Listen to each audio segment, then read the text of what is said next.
Here we go. Here we go. Let's get it started.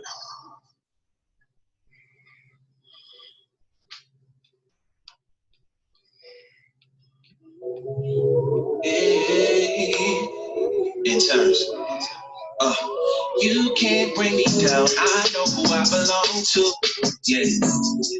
Why? I won't sell my soul. I know my worth.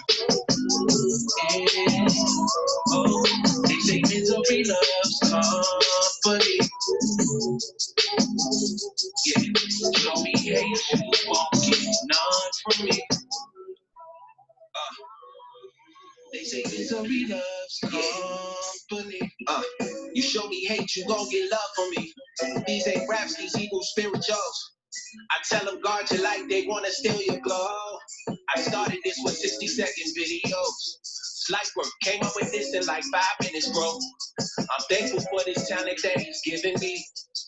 At this point, I can write about anything. No, for real, he give me songs soon as it cross my mind. I hear the beat, connect the dots, and all the bars around. We wrestle not against flesh, guard your mind. These demons see something in you that's hard to find. That's why they talk you down. You can't put no fear in me, don't cross the line. I'm a work in progress. No matter what I'm going through, I know who I belong to. Them haters wanna turn your smile into a frown, but never let them bring you down. I know who I belong to. Yeah. I won't sell my soul, I know my worth.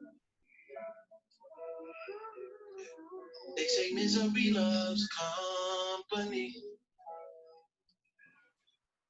You show me hate, you won't. Shalom, Mark. Shalom. Shalom. What's happening? It's all good, my brother. All good. It's all good. Sir. Sir. Okay, the man Mickey coming on too. Yeah. Oh, there you go. Look at that. What's going on? What it do? What it do? Shalom, family. Nick, Shalom, Mark. Hey, look, I'm gonna be in and out, man. So y'all might see me walk away for a while. So appreciate you joining us, man. Hey, man. Shalom, shalom, music black. Shalom, brother. Shalom, What's going on, y'all? Everything good. Had to take his friend. Had to go pick up a car. I'm Burlington. Drop it off in Durham. Yeah, I'm on my way to the crib, man. What's going on, man? Forever moving. Shalom, everybody. Yo, man, pay attention to the road, bro. The road, big bro. You know what I'm saying? Like right on rice and chicken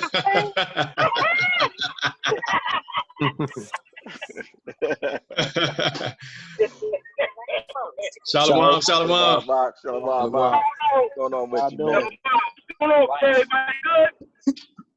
Good. Yeah. Shalom, Josh. Shalom. Hey, look. I see I'm not the only one that went and got fresh. Oh, now, son. I see I ain't the only one that, hey, look. You know. Man, the spirit be moving like that. You know, What up, man? Had to get sliced and diced, man. That's it. Had to get sliced and diced. Yes, sir. Okay, we couldn't let you have all the fun. Hey, listen. It is called Barbershop Talk, right? You know what I mean? Exactly right. What is barbershop talk without getting barbered up? For real. Oh, man. I got something in store for y'all tonight, man. All right. Hold tight. Yeah, man. No doubt. This happened, physical issues, monetary issues, job issues, That's that Eshawn Burgundy. Oh, for real? Yes, sir. Yeah. You hear me? That's his new album? Yeah, that's his new album. Yeah.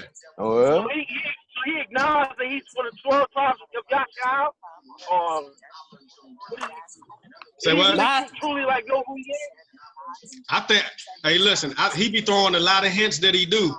Yeah, like he ain't saying it directly, Yeah. But it's like, yeah, there's little seeds that he drops. Oh, okay. Yeah. That's I what's know up. my boys put me on to him a long time ago, a while ago. Sean Boy Burger is true, man. Look, the spirit is moving, man. There's a lot of cats, you know. Y'all see Carmelo Anthony just released something. Yeah. Yeah, I seen that, yup. Somebody little snippet he put out there, kids talking about, yeah, 12 tribes of Israel, let's talk about it. Yeah. Sexy, let's Most definitely. talk about it. Heaven's to murgatroyd even. We can have a conversation.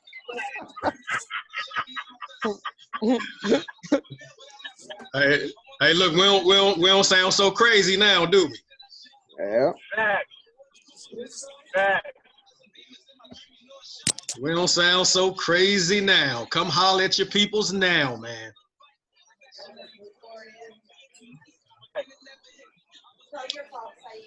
Yeah. Hey, yo, Ken, what did Carmelo post? What did he statement he put? What did Carmelo say? I heard it briefly.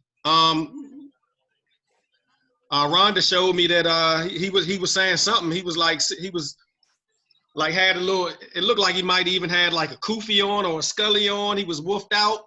You know what I'm saying? And he was saying that we the people. Yeah. I don't know if y'all remember the old basketball player Amari Stoudemire. Yeah. Yeah. I remember. Yeah, he came out a minute ago. Yeah, he came through a minute ago too. So Fantasia and her husband was coming out. They came out also. Yes, sir. Yeah. That's why I said, man, hey, look, I had a brother call me last night, and he was like, yo, I got some questions. I was talking to him a couple of years ago. Real close brother of mine. He from he from Brick City, but he live in D.C. Oh, get out of here. Okay. Yeah. And I was we used to work together for years. And so he called me last night, and he was like, "Man, I got some questions, man. Like I'm starting to believe you're not crazy after all."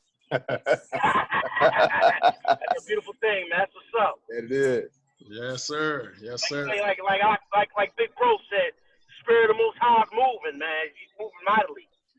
You know what I'm saying? It's a beautiful thing, man, to be awakened, man, to know this truth. Because, man, if we didn't know, bro, we'd be so lost right now. Yeah. So lost with all this chaos going on. We wasn't awakened right now. We'd be lost in the sauce, bro. I mean, don't know what's down, up and down. Thing about it is knowing knowing who we are now. It explains everything.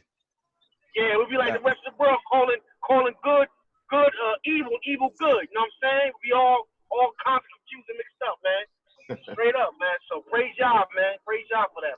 Yeah, be praised. Yes, sir.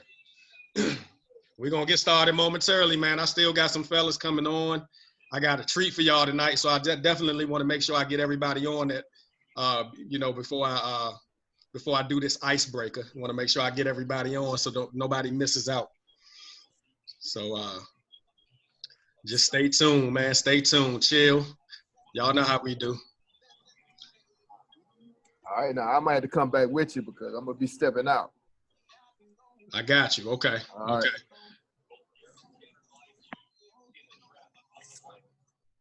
All right. Thank you for joining us, Darrell. Appreciate you, my brother. Appreciate you joining us tonight. Got somebody from a 973 area code. Thank you for joining.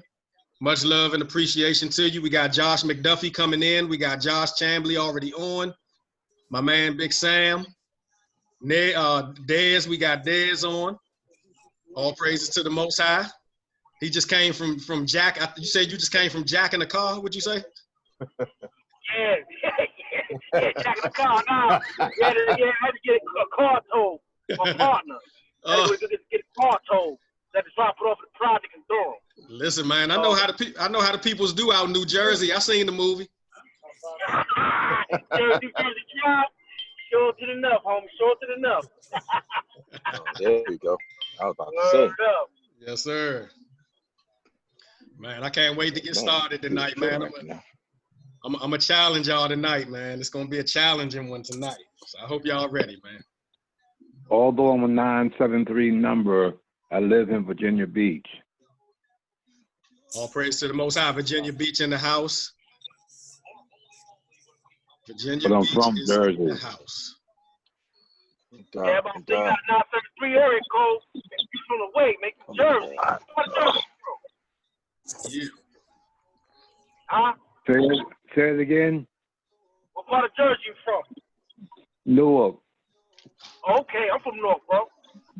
All right. Sure We're enough, at man. Newark. We're at Newark. Bellsbrook section. Bellsbrook section. Okay.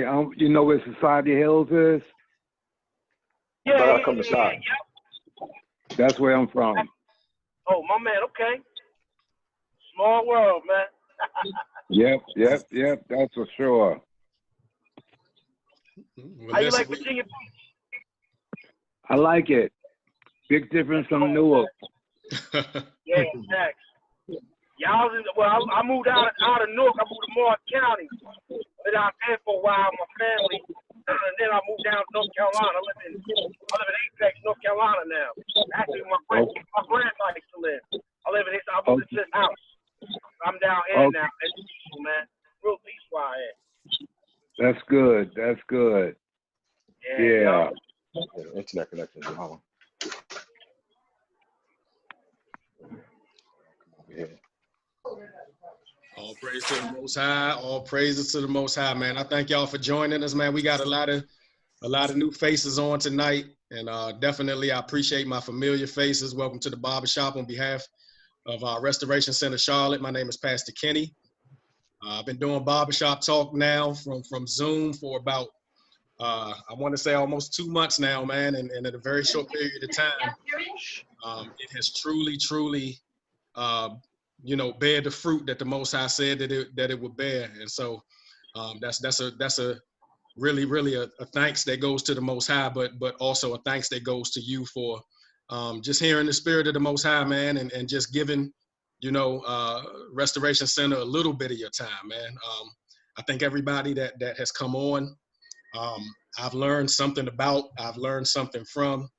I'm just proud and happy to see the wisdom that's coming from our elderly brothers as well as our young brothers, both Josh's, man. It's just been a true blessing, to have you guys join the Restoration Center Charlotte. And within the next few weeks, man, I'm gonna have, some real cool things, man, to share with y'all. And I just can't wait, but I definitely appreciate everything. Again, my man from the 973 area code, can you share your name with me again? I'm sorry. Bobby Hackett. Bobby, thank you for joining us. We honor you. We appreciate you for joining the Barbershop Talk tonight. I'll have a gentleman on by the name of Abad Yahoo. Thank you for joining us tonight. Appreciate you. Feel free to say something. Feel free to introduce yourself in your own way at this time. Shalom, brother. How are you? This is, you know me as Pastor Wade. There he is. There he is. So, Abel Yahu just means servant of the Most High. So thank you for bringing me into the show on today. Well, I certainly appreciate you joining, man. You could have been doing anything else, but here you go. I appreciate you. Yes, sir. Shalom unto you. The water.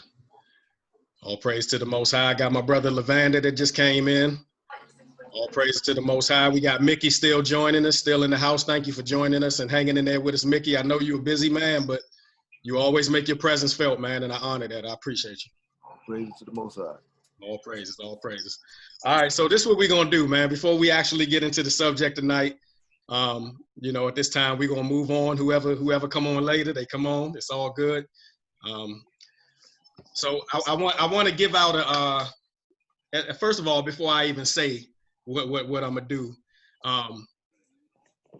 everybody can hear me, right? Yes. Yep.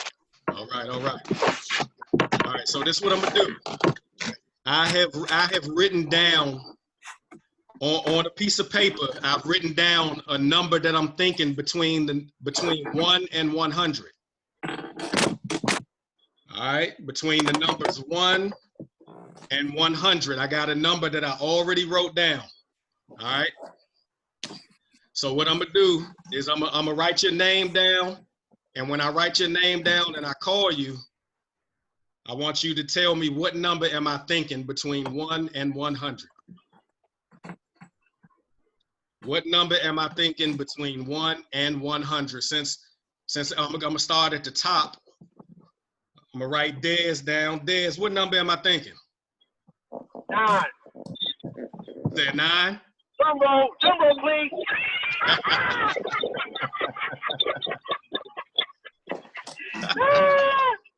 Oh, I'm weak. We got 9 from Dez. All right. I see Big Papa on tonight, Pastor Kaiser.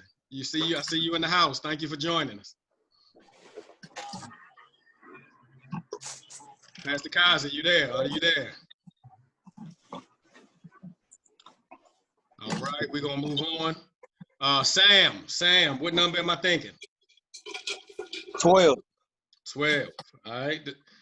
This is between 1 and 100. What number am I thinking? Myron, what number am I thinking, my brother? I say 50. All right. 50. McDuffie, what number am I thinking, my brother?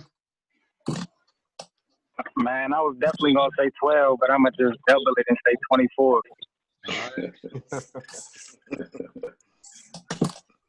24. All right. Elder, Lavanda, what's happening, my brother? What number am I thinking? What it do, bro? What it brew? I'm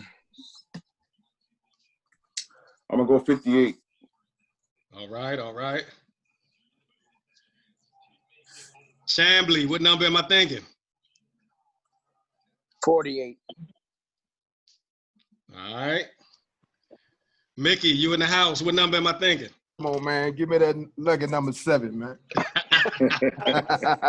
don't know. I don't feel so alone no more now. Oh, man. That's what I'm talking about. That was all day money. That was all day money, boy. All day. All day. Bobby, how you doing? What number am I thinking, Bobby? I was going to say 50, but someone else said 50, so I'm going to say 100. Okay. Bobby say 100. That was my next one. Right. Abad Yahoo, my brother, what are you thinking? What's my number? I was thinking 50 as well, but I'm gonna roll with 40. Okay, you're gonna reduce it. All right. Yeah. Say 40. All right, Darrell, can you hear me? What number am I thinking? You can either say it or you can type it in. What number am I thinking? 3. 3. All right. Sit down. Okay. All right. So Dez is 9, Sam is 12, Myron is 50, McDuffie 24, Lavanda 58, Chambly 48, Mickey 7, Bobby 100, and we got Abayahu 40, and Darrell 3. All right. So what I'm gonna do real quick is I circled the number. I wrote it down beforehand. I circled the number. What number is that? 62. 62. All right, so Lavanda was the closest, I think. Yeah, he was the closest. He's the closest. He's the closest to 62. So what I need you to do, my brother, is I need you to send me your cash app, and I'm gonna send you a cash prize for $25. Price is right, homie. All great.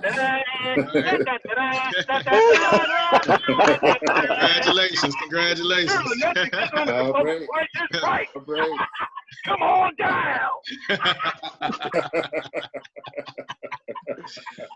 Oh, man.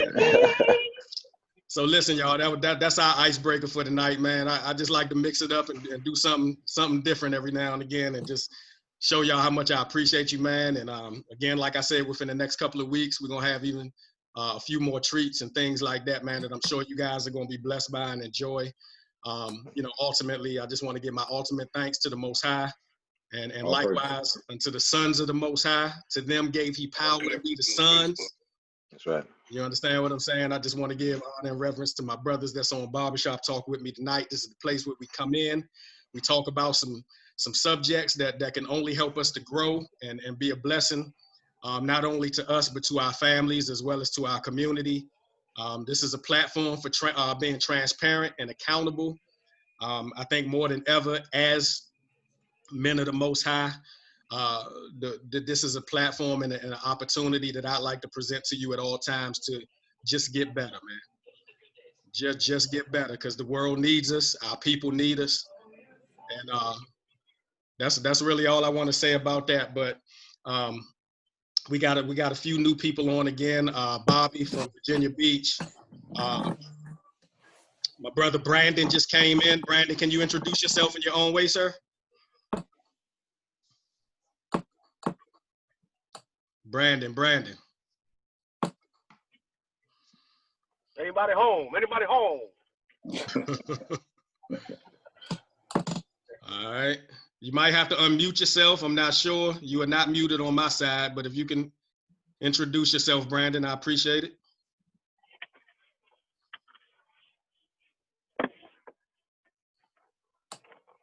All right.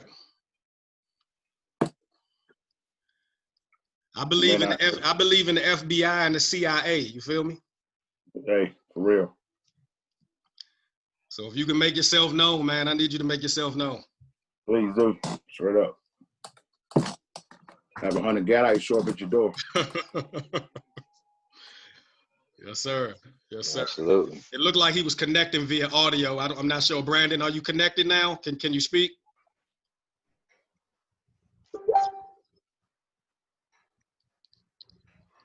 Try it again. All right. Anybody know who Brandon is? Anybody invite somebody to the shop named Brandon? No, that came through the Q&A when we dropped it on the Q&A. Other than that, nah. Okay. Deke, thank you for joining us. What's up, Deke? What's up, man? Shalom, yo. Shalom. Appreciate you, man. Appreciate you. All right, without further ado, man, we're gonna get started. So last week we had a real intimate conversation, man. It was a real intimate conversation about, our experiences, in our youth, and all praise to the Most High. My brother Myron, he was able to really come through and touch on something that's not easy to talk about. However, very, very necessary, because that was something that a lot of people in our community deal with. And so if you didn't get a chance to tune in last week on Barbershop Talk, I'm gonna let Myron kind of just give us a quick review on what we talked about. This was not something that I felt necessary to post on YouTube. Not all of the Barbershop Talks are gonna be posted for the public to see. Some things I believe should be kept, between us. What some things that happen in the barbershop should stay in the barbershop. Anybody disagree with that? Nope, not at all. All right. Right there with you. All praises. So just give us before we go into this next subject, because this one gonna be a bit of a hard hitter, and I don't know who's gonna agree, and who's not going to agree. But nevertheless, we're gonna bring it out tonight. So hold on one second. I got Brandon. I think he's trying to come in again. Let's allow for that.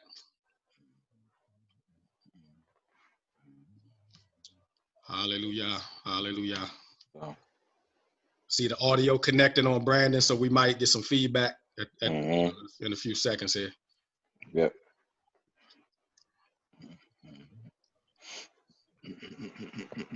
Brandon, are you with us?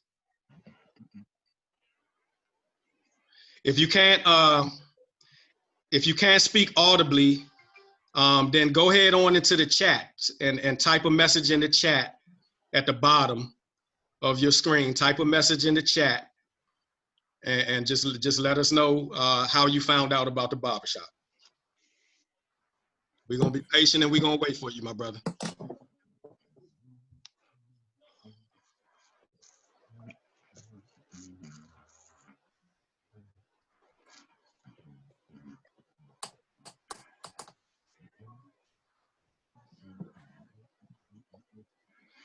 Again, out of everybody that's on Barbershop Talk, don't nobody know Brandon? Nope. Know who it is. Don't know who it is. Nope.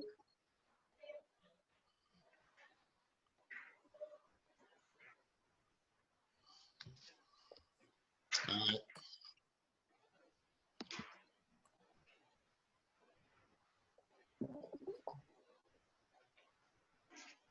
We got to know who we let in the barbershop, man. No doubt. No doubt. No doubt. We got to know who we let in the barbershop. You're not even responding on the chat line yet, huh? Nah. Nah, I mean, all you got to do is Brandon, all you got to do is type into the chat at the bottom. Just click on the button that says chat and let us know who you are, my brother. If not, I'm going to have to close the shop on you, man. That's how serious this is, for real. Yeah. Straight up. Anybody think I'm wrong for that? Nah, son. No, you Not at all. right there with you. You're a lot more patient than me. Word up. Word up.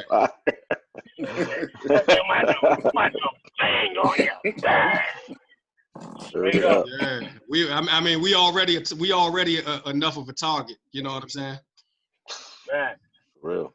We already enough of a target. Y'all see? Like this? Yeah. Like, bang. Yeah. Y'all see what's going on out here? You know what I'm saying? Y'all see what's going on out here?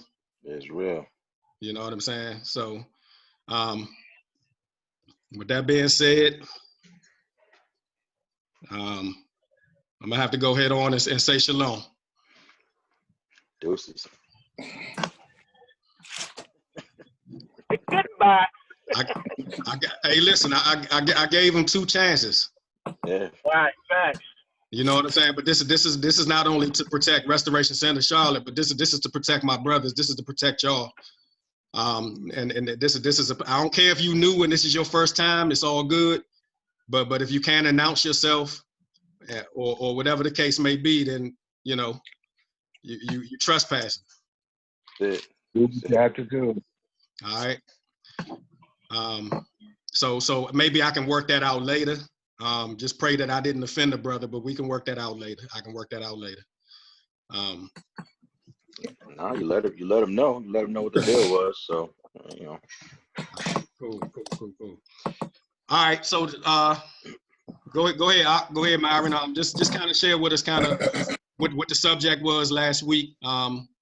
So brothers that may be new, man, y'all can see how deep we really get. You know what I mean? The purpose of getting as deep as we get, you know what I mean, is because we got to dig those things up out of us that's not pleasing to the Most High. That's not like Him. You know, because like I always say, this is our audition for the kingdom. Man is to die once, then the judgment. And then the sooner we get real about that, the sooner we honor that. I believe the sooner we can heal from within. Because just because we know we bruised, just because we know we Israel, that's just the beginning. We still got to live right. We still got to walk in righteousness. Or else likewise, you know, we continue to crucify the Messiah afresh. And I don't think none of us feeling that. That's right. I don't think we want to do that. Exactly right.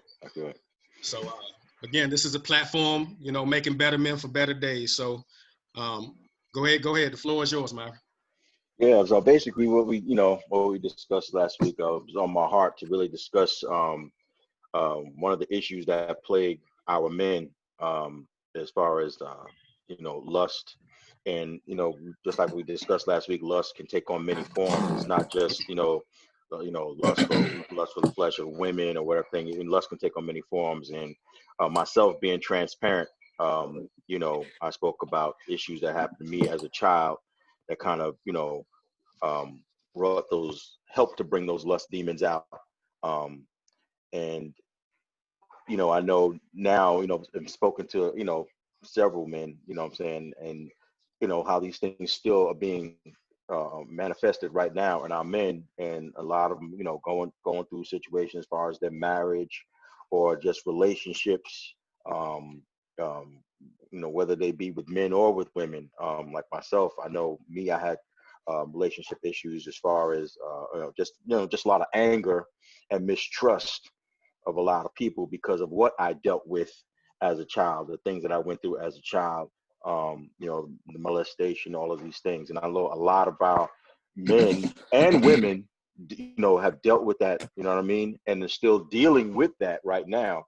But, being that we're on the Barbershop Talk, it's our men, and just really feeling that our men need to get these things out, you know what I mean? Because if we don't get it out, it becomes a cesspool within, and just breeds things that it shouldn't breed, you know what I mean? Especially as men of Israel. So that's basically what we spoke about, man. And it was actually very freeing, you know what I mean? Yeah. It was actually very freeing to be able to discuss it, to be able to get these things out. And again, we've been kind of told from boys to kind of, oh, you a man, you know what I mean? You're not supposed to cry. You're not supposed to, let your feelings be made known, or whatever the case may be. And that right there can destroy a person. That's right. You know what I mean? That can destroy that person, or it can destroy somebody else, because, you at a point you implode or explode. You know what I'm saying? So so these are the things we spoke about, man, and just bringing it, just to scripture, and just making it spiritual, and being able to speak about it, and make it and get it out there, so that we can pray for one another, and lift these things up, so that it doesn't become a playground for the the devil to have his way. You know what I mean? So. Absolutely, my brother. Thank you so much. Like we said last week, man, hurt people. Yeah. And a lot of times, the things that are done to us, we end up doing to somebody else. One of my good brothers, man, dealt,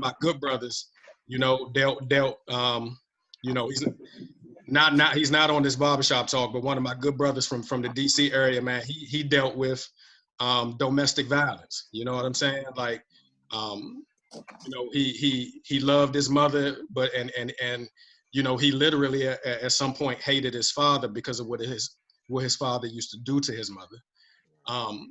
But he found himself, actually in his marriage doing the things that he said he hated his father for.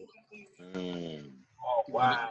You understand what I'm saying? So he eventually got some help and was able to really, turn that area around in his marriage, and him and his wife is doing wonderful today. All praises to the Most High. But what we got to understand is, man, sin produces sin. You feel me?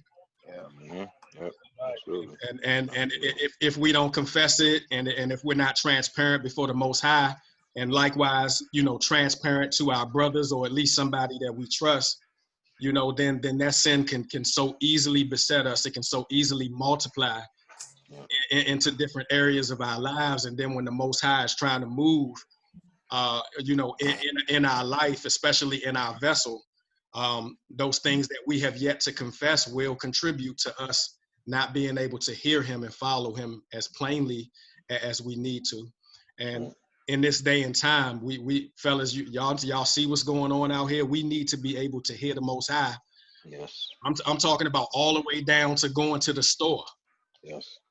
Absolutely. You understand what I'm saying? He said, acknowledge me in all your ways. All your ways. Yeah. You know what I mean? So even as something as simple as, man, I got to go get some gas real quick. Ask the Most High, do I need to get that gas right now? Right. Word up. You understand what I'm saying? Because it's that spirit, it's the Rawat that will lead and guide us. And if it's one thing that I want us to continue to understand, anybody that's in the background that may not have muted yourselves, do me a favor and mute yourself real quick.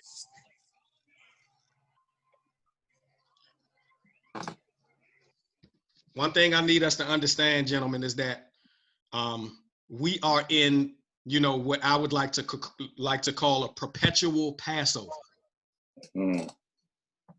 All right, Passover, you know, it brought in, you know, the spring, and it was wonderful, and we celebrate Passover according to the Shabbat, and when the Most High says celebrate it. But in this day and time that we're in, if we understand that we're in Egypt, if we understand that we're in Babylon and all of those who have oppressed us from the past, this is the ultimate beast right here.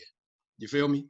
So with that being said, we have to understand, man, that, you know, during Passover, you know, we had to put that blood on our doorpost. And even in putting that blood on our doorpost through scripture, there was a time, even at the Most High, even with that blood on our doorpost, there was a time where the Most High said, you need to stay in regardless. You understand? And you need to come out now. You need to come out during this time. But when I get ready to sin, when I'm getting ready to sin, you need to be in the house. You understand what I'm saying? And there's a death angel that is hovering and passing over the house of Israel.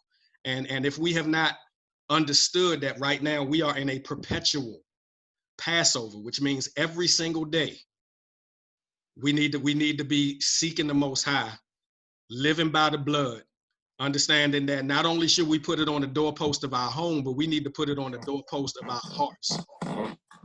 Hallelujah. Hallelujah. So you know, it's crazy out here, man. And I would right now what I'm saying is, you know, now that the so-called black man within this little tiny window was being shown some kind of love, it sounds like, man, maybe there's some racist or so-called racist or Ku Klux Klan kind of people that's trying to make their presence felt to the point where they hanging brothers now. Mm-hmm. I think it's a situation where they saying, you know what, these brothers and sisters, man, they getting shown too much love. We're losing everything. This is our country. We're losing it. You know what I mean? And so now I believe that they taking the so-called, you know, law into their own hands, and they hunting us, man. They seeking us out. The spirit of Esau is real. It said, the scripture says he was a mighty hunter. Mm-hmm. You understand? Not just Nimrod, but Esau killed Nimrod. You feel me? That's right. So with that being said, man, we got to understand that we are being hunted right now. Mm-hmm. That's right. We are being hunted. And so, you know, That's real. That's real. We got to wake up, man. We got to make sure that if there's any sin that is easily besetting us and in our lives, man, that we confess it, that we be honorable and righteous to the Most High, that we get rid of that stuff, even if we need somebody to help us through it. You feel me? Okay. So before I even go on to the subject exactly, you know, for tonight, I just want to give a few minutes to my brother Abad Yahoo to just speak, you know, and just tell us what you're thinking, man. Tell us what's on your heart right now, and I'm glad to have you on. I appreciate you joining us. Shalom, brothers. Shalom. Shalom. Shalom. Shalom. Hallelujah.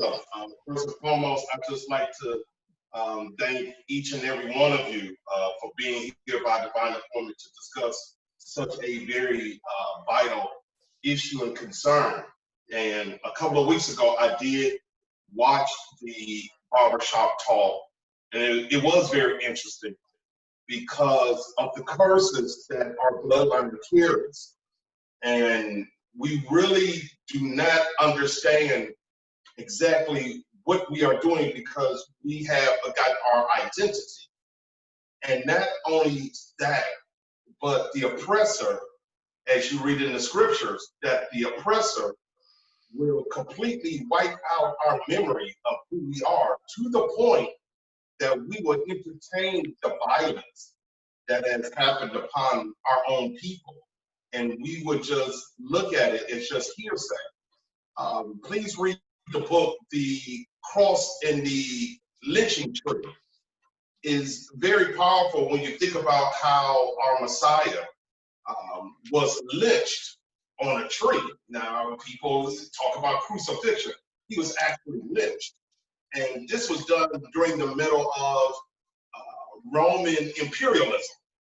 as well as during mob violence that was going on. There was a tug of war with the religious groups of the Pharisees, the Sadducees, the Zealots, and others, right? And you had rebels. And so there was a man who came to redeem his people, but his very own people could not identify because they were so entrenched in religion and also in, as he told them, the traditions of men, as well as the Roman Senate, as to how they controlled, you know, they call it, you know, Judah or Judea. Later on, it was called Palestine. So they were in control of that. And once we come out, and I'm glad that all of you brothers contribute very heavy to the topic, because it is quite a deep topic, but they never talk about the post-traumatic slave disorder that we have went through. Right. And we are so distorted by our oppression, by the raping of the slave masters. You know, it was even done within that as we were brought over through the transatlantic slave trade, as to how we were abused by not just our own master, but also the master would also have, you know, fathers raping their own daughters so that they can produce children, so they can have more property, if you will, through the chattel slavery. Jim Crow laws are still being practiced today, and we don't even know it. You know, you are so programmed by opening the door for a white man, or you know, a man, a European man, and you don't even know why you're doing it, and it's because of the DNA that has been passed on from generation to generation. And so when we're looking at the sexual sins of the Negro, we have, you know, we have disobeyed our Father. And because of that, we are suffering now. And like all of you were saying, the only way we're gonna get well is stop ignoring the remedy. And that is being real with yourself and being transparent with yourself first, and forgive yourself. Because how can you forgive others if you cannot forgive yourselves? That's right. And with you feeling like you are in filth because of something that was done to you out of control, you know, you couldn't even control it. And I was even molested by my babysitter at the age of 10. So she took advantage of me. She was 17 and was a relative. You understand what I'm saying? So, and that triggers off soul ties and things of that nature. And it was only done because maybe it was taught to her, or because, you know, that is genetically in us. So we have to be real with ourselves and come out of these sexual sins and really come back into the truth of the matter. And we pray to remove that band-aid, to really look at the true soul of our people, and then go on with the remedy. That's right. That's right. That's right, man.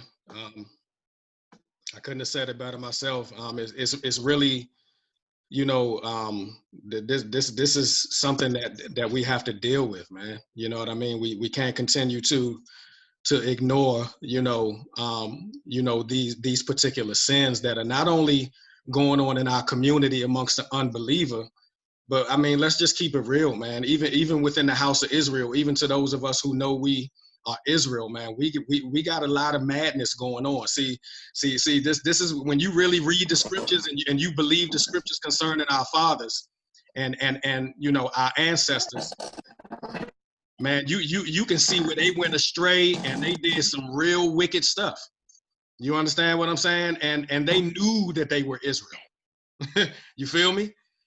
I mean, a lot of our ancestors that sinned against the Most High literally experienced the parting of the Red Sea. Right. And then they turned around right after that and operated in such wickedness and perversion. You understand what I'm saying? So that's why I always say, I think, you know, as men, a lot of times, man, we can be even more secretive than women are. You understand what I'm saying? We can be a little more closed off than even women can be. And it's killing us, man. It's killing us from within. It's hurting us. And it's causing us to hurt others. And, you know, I don't, of course, I don't have all of the answers, but what I like to do is just put it on the table, man. You know what I'm saying? I like to put real stuff on the table, you know, so that we can work it out together, so that we can talk about it. You understand what I'm saying? As a whole, we all need to take the blame. You feel me? Because before I even, you know, gave my life to who I call Jesus Christ and then progressed into the truth and the knowledge of who I was, you know, I was out there doing stuff that perpetuated stereotypes that are killing our people today. So I had to confess those things, and now I feel an obligation, you know, through the life, the rebirth that the Most High has given me, to go back out there. You feel me? Like what Paul did. Paul did some wrong, and the Most High ain't just, you know, he washed his sins away, but he still had to confront the residue. He still had to confront the people at some point that he offended. You understand what I'm saying? Right. And so I feel like it's my responsibility and it's my duty to as likewise I perpetuated all of the stereotypes that we see on television, you know, in the earth and in our communities that have been killing us from doing, or God knows what. You know what I'm saying? Now, as a man of the Most High, after confessing my sins and repenting, you know, now it's my responsibility to go back and in some ways ask for repentance or apologize by the work that I do for the Most High concerning his people. Does that make sense? Right. It's we never want to slip back into that pagan mindset, you know, that, you know, God, what can you do for me? It's about me. Answer my prayers. It's about me, me. Nah, man, he set you free and he delivered you and told you who you was, and then required something of you because you got some stuff to go clean up. You know what I'm saying? We got some cleaning up to do. And so, you know, with that being said, before I actually read this article, because everything that we're talking about now, you have to understand that all of us on this particular Zoom tonight, my goal is to have you to assess and really think about your past in a sense. Do you need to go back and repent? How can you restore the past to dwell in your own life, in your own way, in your own community? Because when I read this article, I'm sure it's going to offend some of us because it's deep.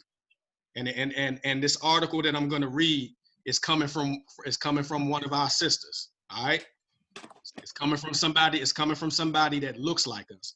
So when I give you the totality of the article, and I begin to read these things to you, it's going to make you a little uncomfortable. But just keep in mind, man, that there's some things that we have to face. There's some repenting that we still have to do towards our own people in order for the house of Israel to stand. Hallelujah. Hallelujah. But before I do that, my brother Levander, what you thinking? What's on your heart right now? I think some of the things that have been brought out tonight is very profound. I think it's the whole is a whole lot more deeper than we really ever could imagine. Some of the things we're talking about as far as the post-traumatic stress that is coming from slavery, I don't think really none of us just really took account of. And then when you take all that into consideration and just being born in a dysfunction sets the ground for more dysfunction. And it's to the point where our people, we see dysfunction as normal. Right? It's so to the point where if we have some type of normalcy, we call it growing up white. You notice that? We'll speak down on it and make it seem like having two parents in the home. I remember, I know all of y'all seen the movie 8 Mile. When Eminem was dissing he said he grew up home with both parents, and his parents had a real good marriage. And that was a diss. Mm. I mean, really think about that. Like, that was a diss. Like that he lost credibility in the streets because he grew up at home with both parents, and his parents had a real good marriage. Great point. Great point. You feel me? That sound like post-traumatic. Right? That's a disorder right there, no doubt. Right? So it's like anything that we equate to being somewhat normal or right, we looked at it as wrong, and we said, well, they acting white. If you didn't talk with street slang and all these things, you were talking white. So automatically, any type of positive or growth outside of the dysfunction, you became negative. Like for me, I grew up in the hood, but I was in all the smart classes. So I had to come home to the trap, but I was getting picked on because of the fact that I wasn't in none of the classes that everybody was in. Mm-hmm. So I had to fight just because I was smart. Then I'm in the class, and I'm getting bombarded by my teachers and administrators to tell me don't be friends with my people anymore because I'm better than that. What do you mean I'm better than that? I stay in the same hood. Right. So it's also a whole lot of dysfunctions, that, we've been focusing more so on the lust and the physical things of that, but it's a lot of dysfunction that came from captivity. And I think a lot of our people, because we came to some form of quote unquote success in this country, the scars and the pain and the unaddressed issues are swept under the rug. But like I told people all the time, once you sweep some things up under the rug, all that means is the whole household is going to continue to be tripping over that. That's right. You're going to continue to trip over it. That's because it's under the rug, and you can't walk in the house when everything's piled up. You're gonna trip. You can keep falling.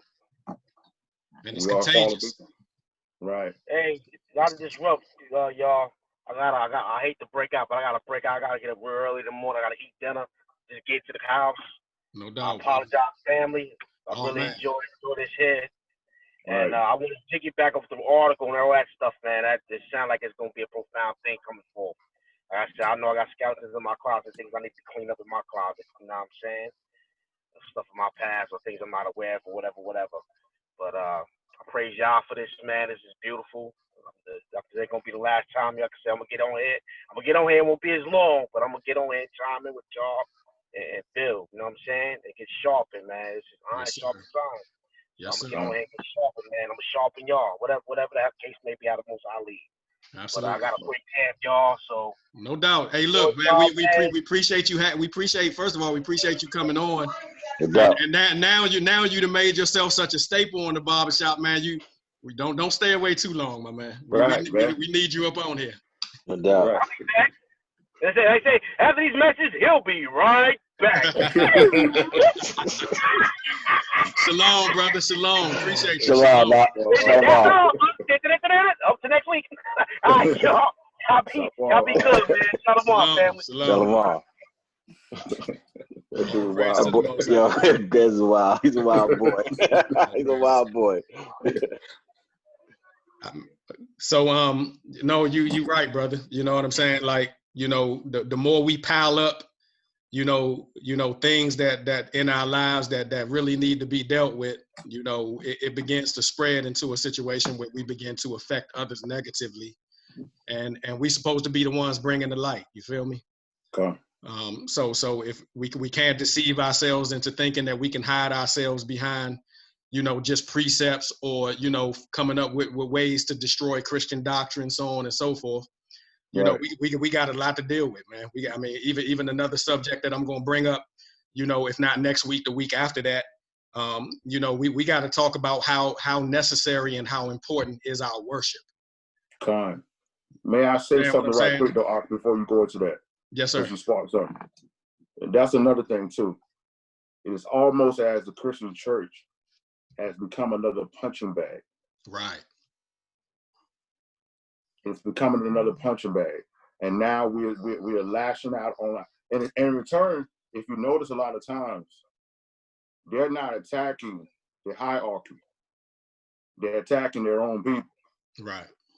So in the result, we're still coming at our own people and not actually going at the theological schools and the seminaries. Those are the guys you need to take the wrath out on, not your pastor that's down the street that's been down there for 70 years in the same church trying to hold it down as much as he could. Right. Once again, we internally attacking each other. You know what I mean? Well, it's turned into a form of deflection. Mm-hmm. It's easy to deflect and talk about the Christian church. Right. But you're not loving your wife as Hamashiach loved the church. You feel me? You're not paying attention to her. You're not giving your life for her. You feel me? Right. You might have your wife out there working while you fake witnessing, and she holding you down. Right. You know what I'm saying? But y'all in Section 8 housing. Mm-hmm. You know what I'm saying? But you precept up. You know what I'm saying? You dropping knowledge. You feel me? But your house is not in order. You're not even ordering the steps of your own house. You understand what I'm saying?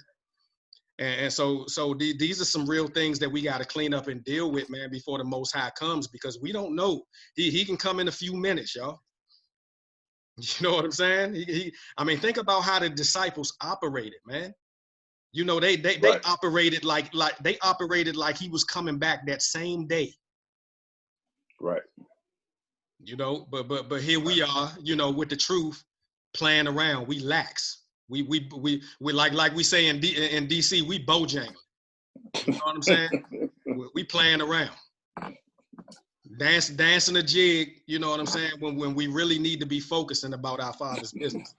Two-stepping. You understand what I'm saying? And that's the part that bothers me the most right now about the house of Israel is I have never seen so much like for real. We don't need to talk about the white man. We don't need to talk about nobody until we address ourselves, because even when we take them out of the picture, just within our social media and our YouTube and our Facebook and all of that, man, it's so much pointing of the finger, so much tearing down.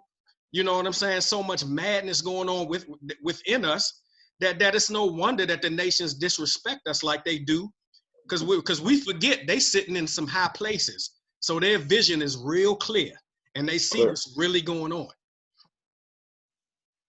But then you know we want to turn around thinking like nobody see us, like they don't see in our homes, like the Most High don't see what we doing within our homes. You understand what I'm saying? Mm-hmm. And so, you know, in my opinion, that puts us on a platform in which we might be a little more wicked than the people we calling wicked. You feel me? Right. So, listen, man.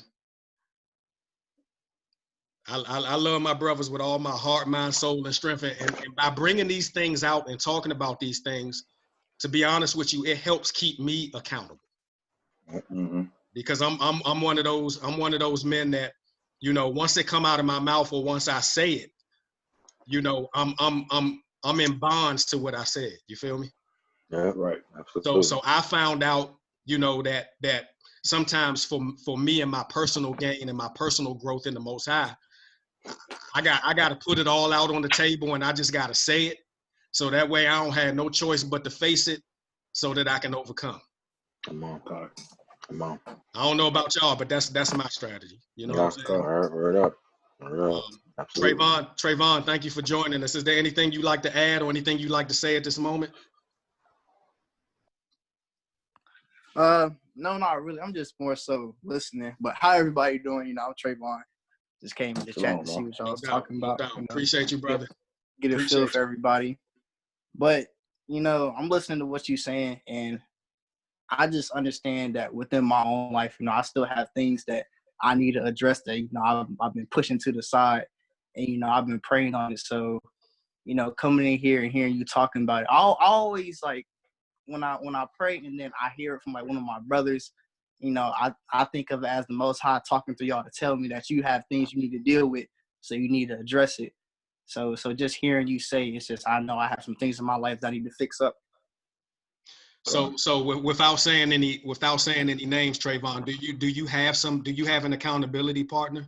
Do you have somebody that you can talk to and really, and in addition to the fact that you can talk to them, you know they living right too? Yes, of course. Awesome. All praise. Awesome. All praise to the Most High. All praise to the Most High. I want to get to this subject, man, but I'm just tarrying a little bit with the Rawak, man. I'm tarrying a little bit. I feel like I want to hear from Josh, Chambly, and McDuffie. I feel like I want to hear a little bit from all of y'all. Before I go into this article, just bear with me. But I don't like to rush things. You know what I'm saying? And I feel like, and I even want to go back to my brother Abba Yahoo. I just want to like chill right here for a second. But this subject that I want to bring up, it's necessary, and I'm gonna bring it out because really right now we're setting the platform and setting the foundation for this article that we're getting ready to go in, because it's gonna punch us in the face real hardcore. It's gonna punch you in the face. You get your chin guard ready.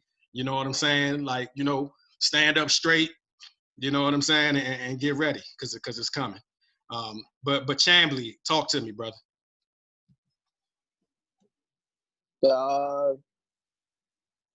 There's a lot on my mind right now. And I'm just thinking about just my past interactions with pretty much women in general, and where it all was like rooted from my past experience from being molested. And yeah, bro. Yeah.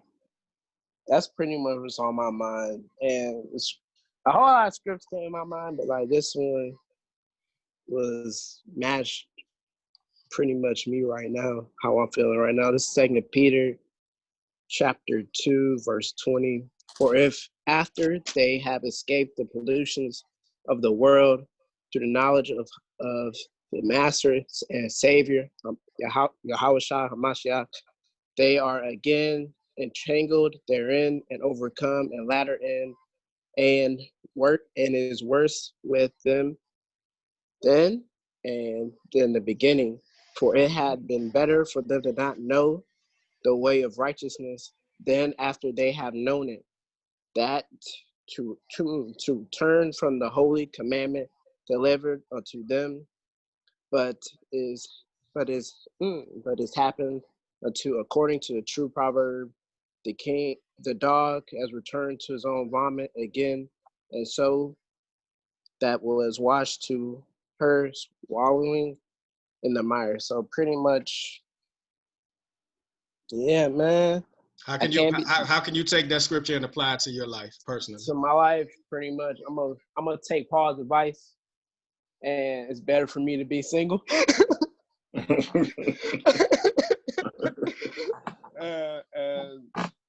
Yeah, man. Are you saying it's better for you to be single temporarily? For right now, temporarily till I work everything out. Absolutely. Myself and give it to the Most High. Absolutely. There you go. Yeah. I wanted to clarify that because you're supposed to be somebody's husband, number one. Yeah. Number two, the scripture says that man should not be alone, right? Yeah. And a man that finds a wife finds a good thing and receives favor from the Most High. So there's a level of favor that's going to enter into your life, once you find that good thing. You feel me? Yes, sir. All right. So you might need to be single for now, but at the same time, get yourself ready. Yes, sir. All praises. All praises the Most High. Hallelujah. Before I go to Josh McDuffie, I want to hear from my brother Darrell real quick. Darrell, that's if you can get on. You just sent me something saying that you got a few things going on. If you cannot speak right now, then I'll move on. But I just didn't want to forget about you, my brother. If you can speak now, go ahead.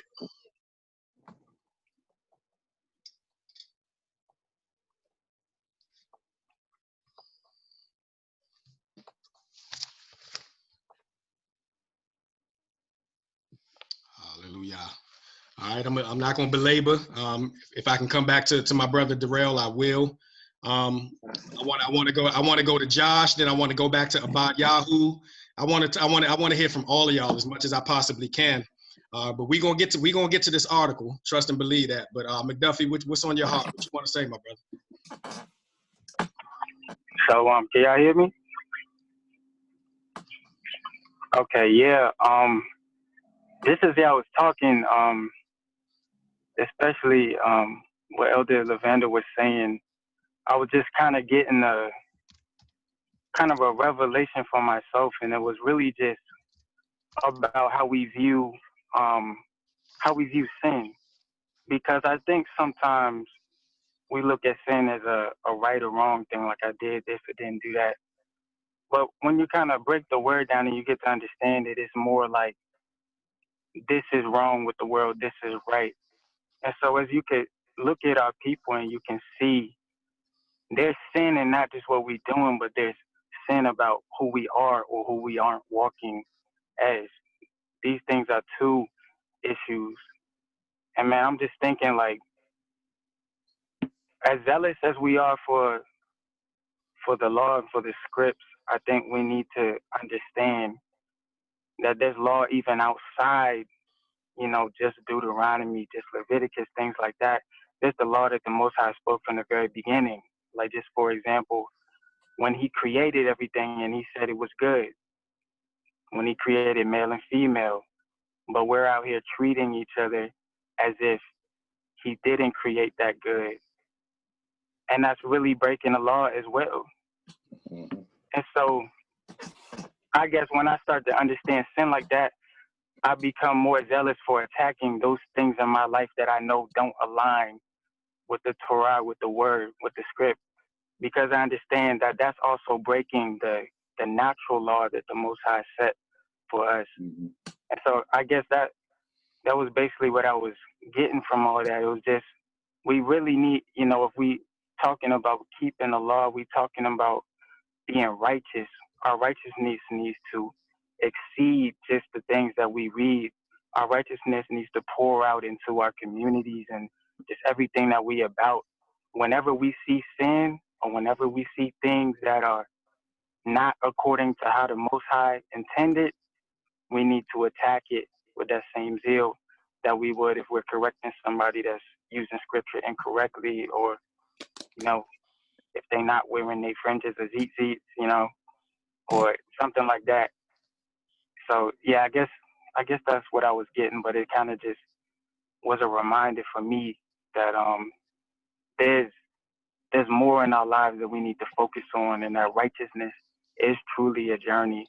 And I just praise the Most High because he gives us the rock to be able to show us, those things in our lives that might be hidden that he wants to fix.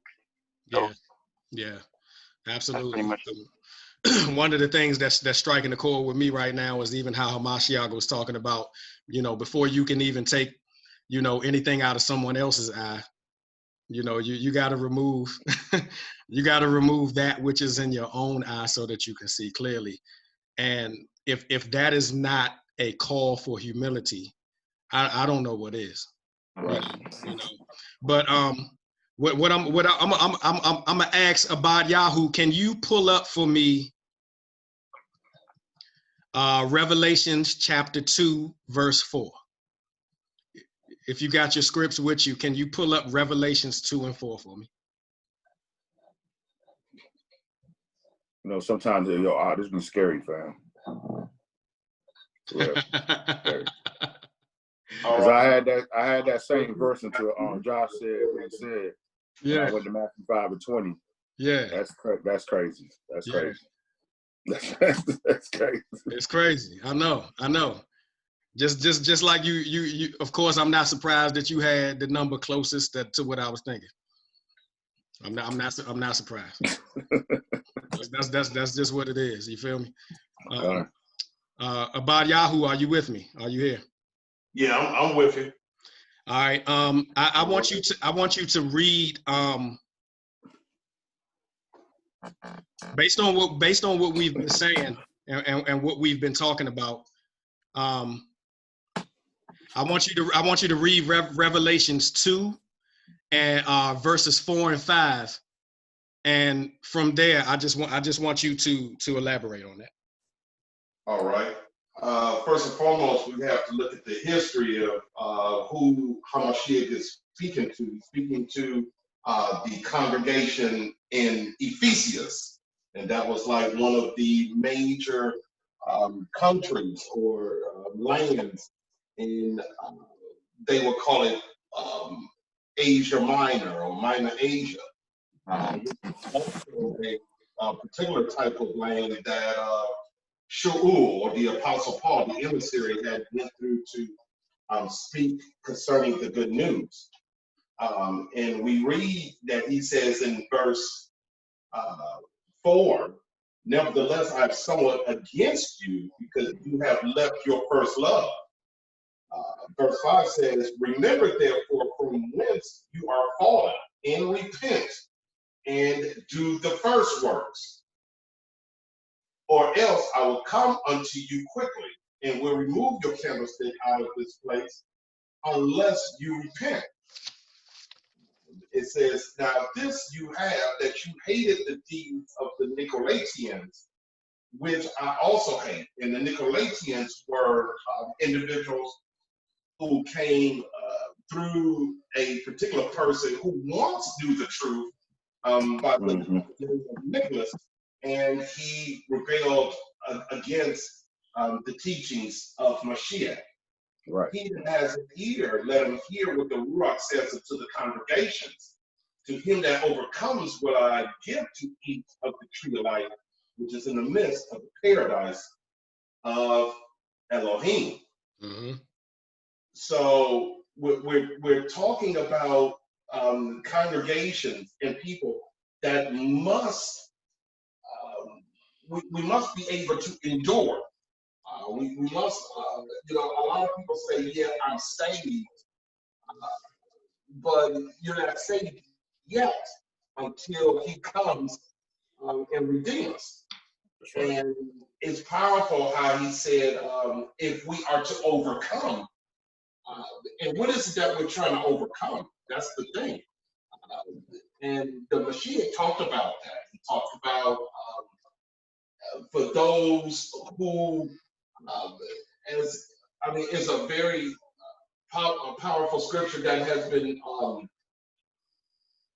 it has been somewhat been taken out of context a lot. To those who endure until the end, the same shall be saved. So we must be able to endure. And what is it that we are trying to endure?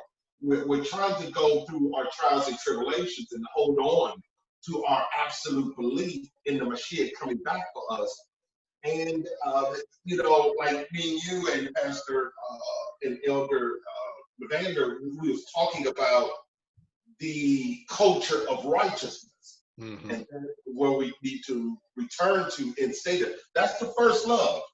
That's our culture. That's our heritage. Our heritage and our culture has always been about righteousness and staying there and understanding our Heavenly Father's righteousness, which is in our Mashiach. And so, that's what I'm getting out of this. We have to understand who the tree of life is. The tree of life is the branch, which is Mashiach, and we are the branches, or the Nazarene or Nazarite that are attached to this branch so that we can produce fruit and be in the paradise of Elohim. And that's what I got out of that. Hallelujah. It was just powerful, that what Josh, said about, righteousness from the beginning. going all the way back to the beginning. You know what I mean? Just remember from whence thou art fallen. You understand what I'm saying? Who was the first one to fall? Adam. Man. So we got to go all the way back. Right. That's a long ways, ain't it? It's a long while. So even when Abad Yahoo was saying that we have to endure and that we have to posture ourselves by way of righteousness to do it, that's the only way we're gonna get all the way back to the original intent. Right. You know what I'm saying? It's kind of like in the sense of what Paul was talking about, and when he said in 1 Corinthians 7, when he said that when they said that Abraham spoke those things that are not as though they were. You know, in the Christian church, a lot of times, it was like, well, I got some debt. Let me speak it debt free. Speak it as not as though it's were. Or, you know, I'm sick. Speak it, you know, I got cancer in my body. Speak it as I don't have it. No, that's not what he was talking about. When Abraham was, you know, old in his age and he was not able to produce children, he spoke those things not as they were, because there was a time when he was able. Right. So he spoke what he was not doing. He could not do it the moment as though it was in the beginning. And so what Josh was alluding to about the original righteousness is that when you're saying we got to go back to the original form of Adam, we have to speak where we are right now and this carnality that we still have left with us. We have to speak it as it is, as though it was. This is what the Most High requires of us to be who we originally was. That's right. Hamashiach came to be the image of what we're supposed to do. That's why he's called the second Adam. He's the reliving it, of being what we were supposed to be in the first place. He came in practice and gave us the whole identity and the roadmap to go back to where we were in the beginning. It's a fallen process. This is why I try to tell people all the time that we're really not really oppressed. We're fallen. The oppression and what people call is racism and all these things that we are dealing with is really just a result. It's the fruit of a fallen state. That's a good point that you make, because sometimes people think sin is smoking cigarettes, right, or cussing. You understand what I'm saying?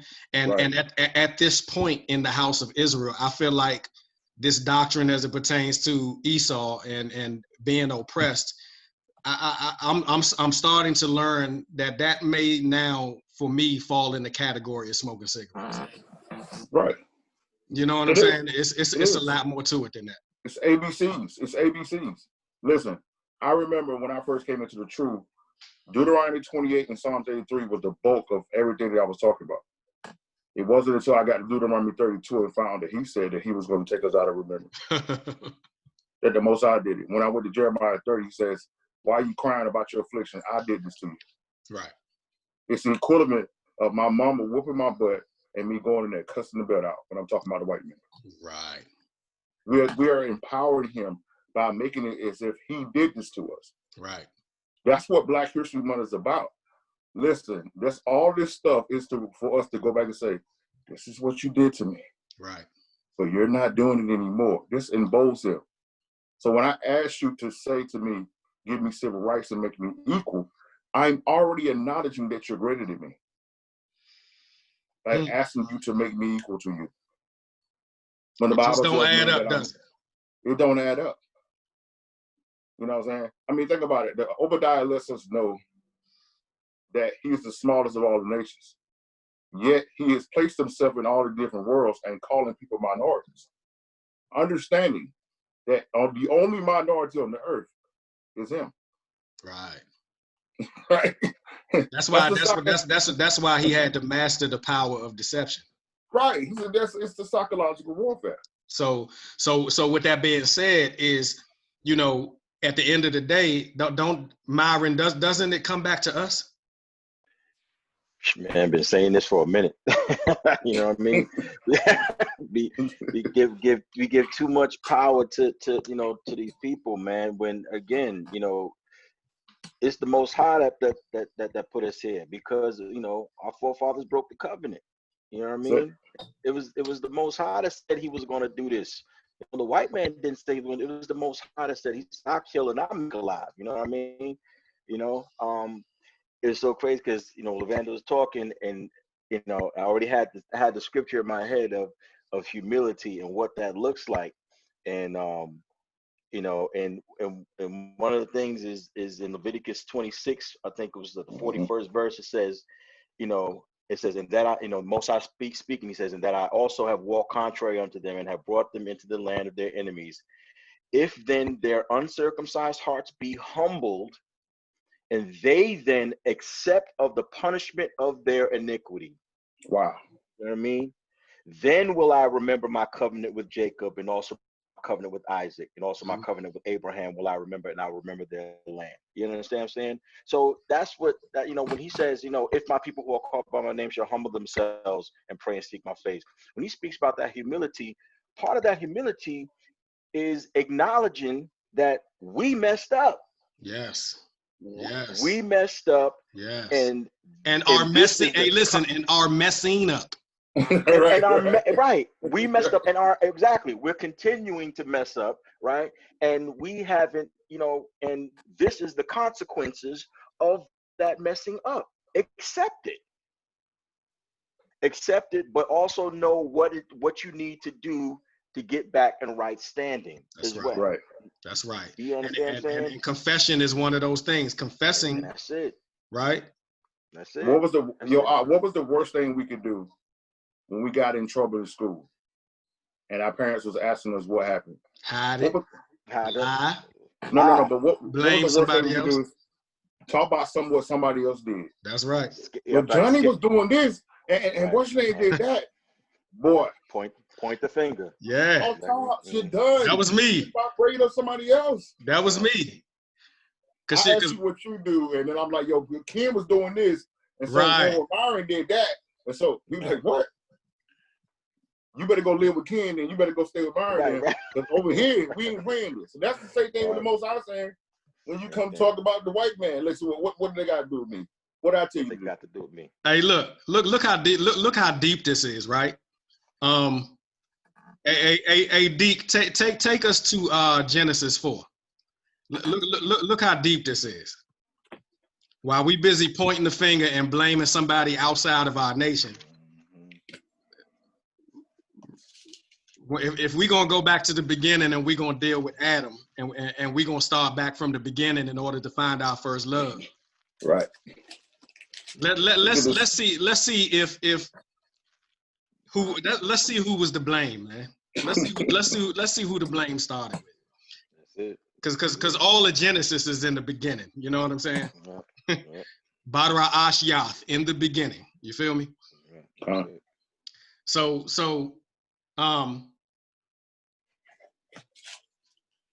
Deke, I want you to, I kind of sort of just want you to read the testimony of Cain and Abel.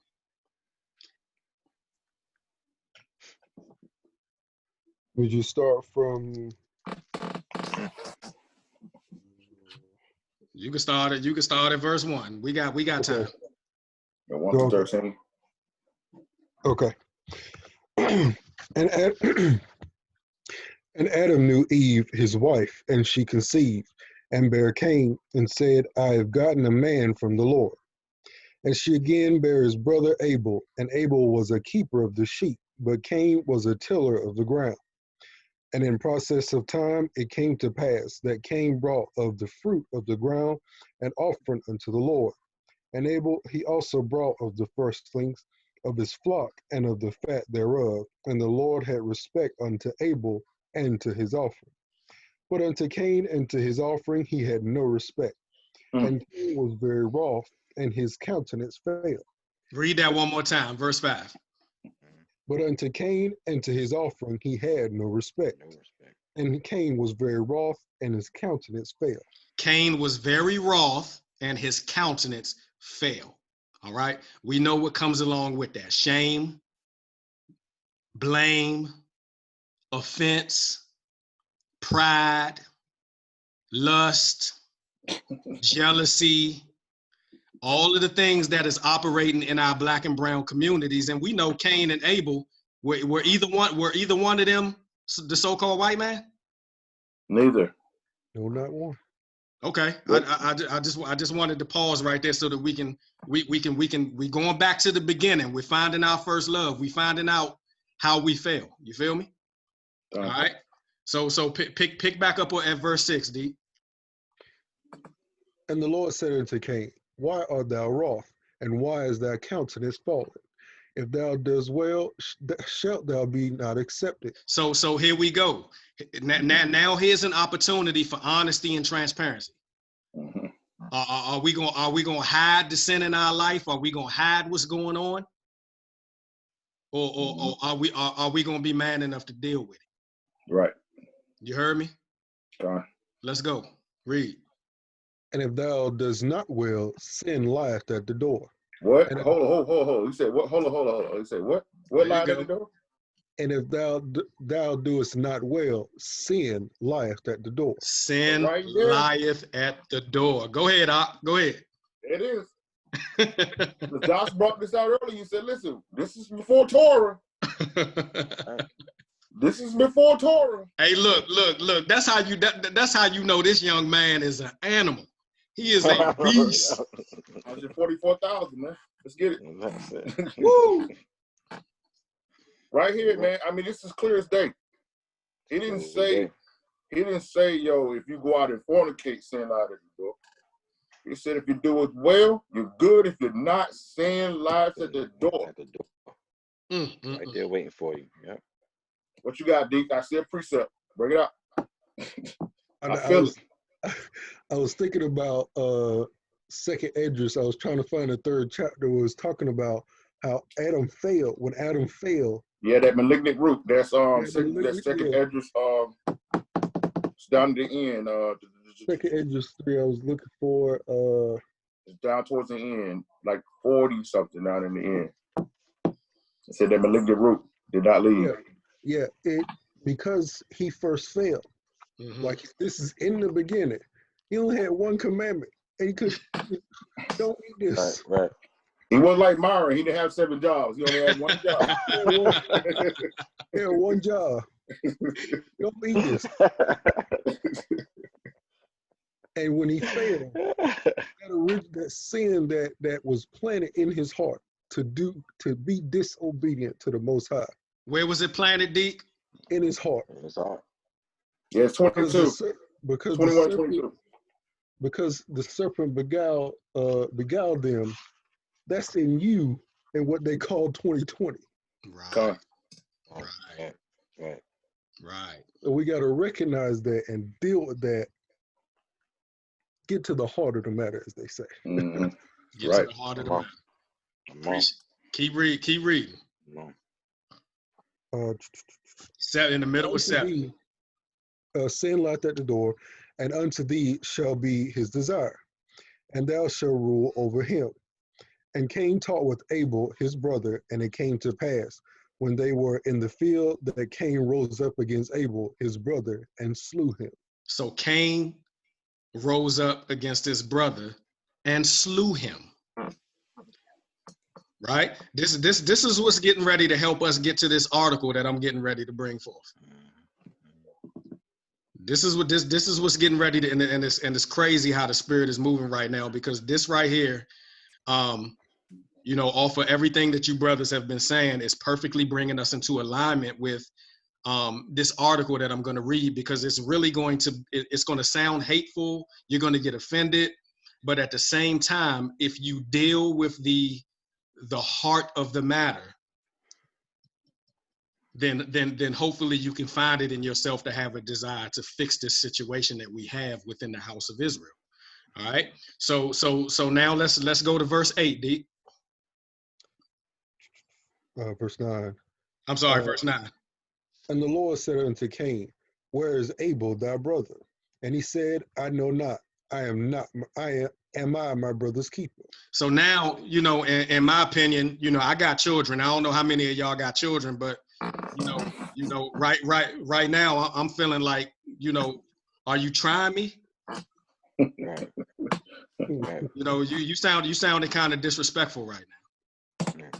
Right? Am I my brother's keeper? He talking to the Almighty. The Almighty. That's right. Right. But because of what was in his heart, because he was already wroth, because he was already jealous and upset and dealing with all of the things that come along with it, he took it out on his creator. Y'all know how crazy that is? Yep, absolutely. He ain't just taking it out on his brother, but it started with taking it out on his creator. The man that can kill the body and place your soul in hell. So in hell. Because even before this, hell was already created for Satan and his angels. So this is how heaven. This is how hell began to enlarge itself. Enlarge itself. Mm-hmm. You feel me? Yeah. So am I my brother's keeper? Verse 10 read. And he said, what hast thou done? The voice of thy brother's blood crieth unto me from the ground. And now art thou cursed from the earth, which has opened her mouth to receive thy brother's blood from thy hand. When thou tillest the ground, it shall not henceforth yield unto thee her strength. A fugitive and a vagabond shalt thou be in the earth. And Cain said unto the Lord, my punishment is greater than I can bear. So when we think about that, when we go to verse 12, it says, when thou tillest the ground, it shall be not henceforth yielded unto thee her strength. And here it is right here.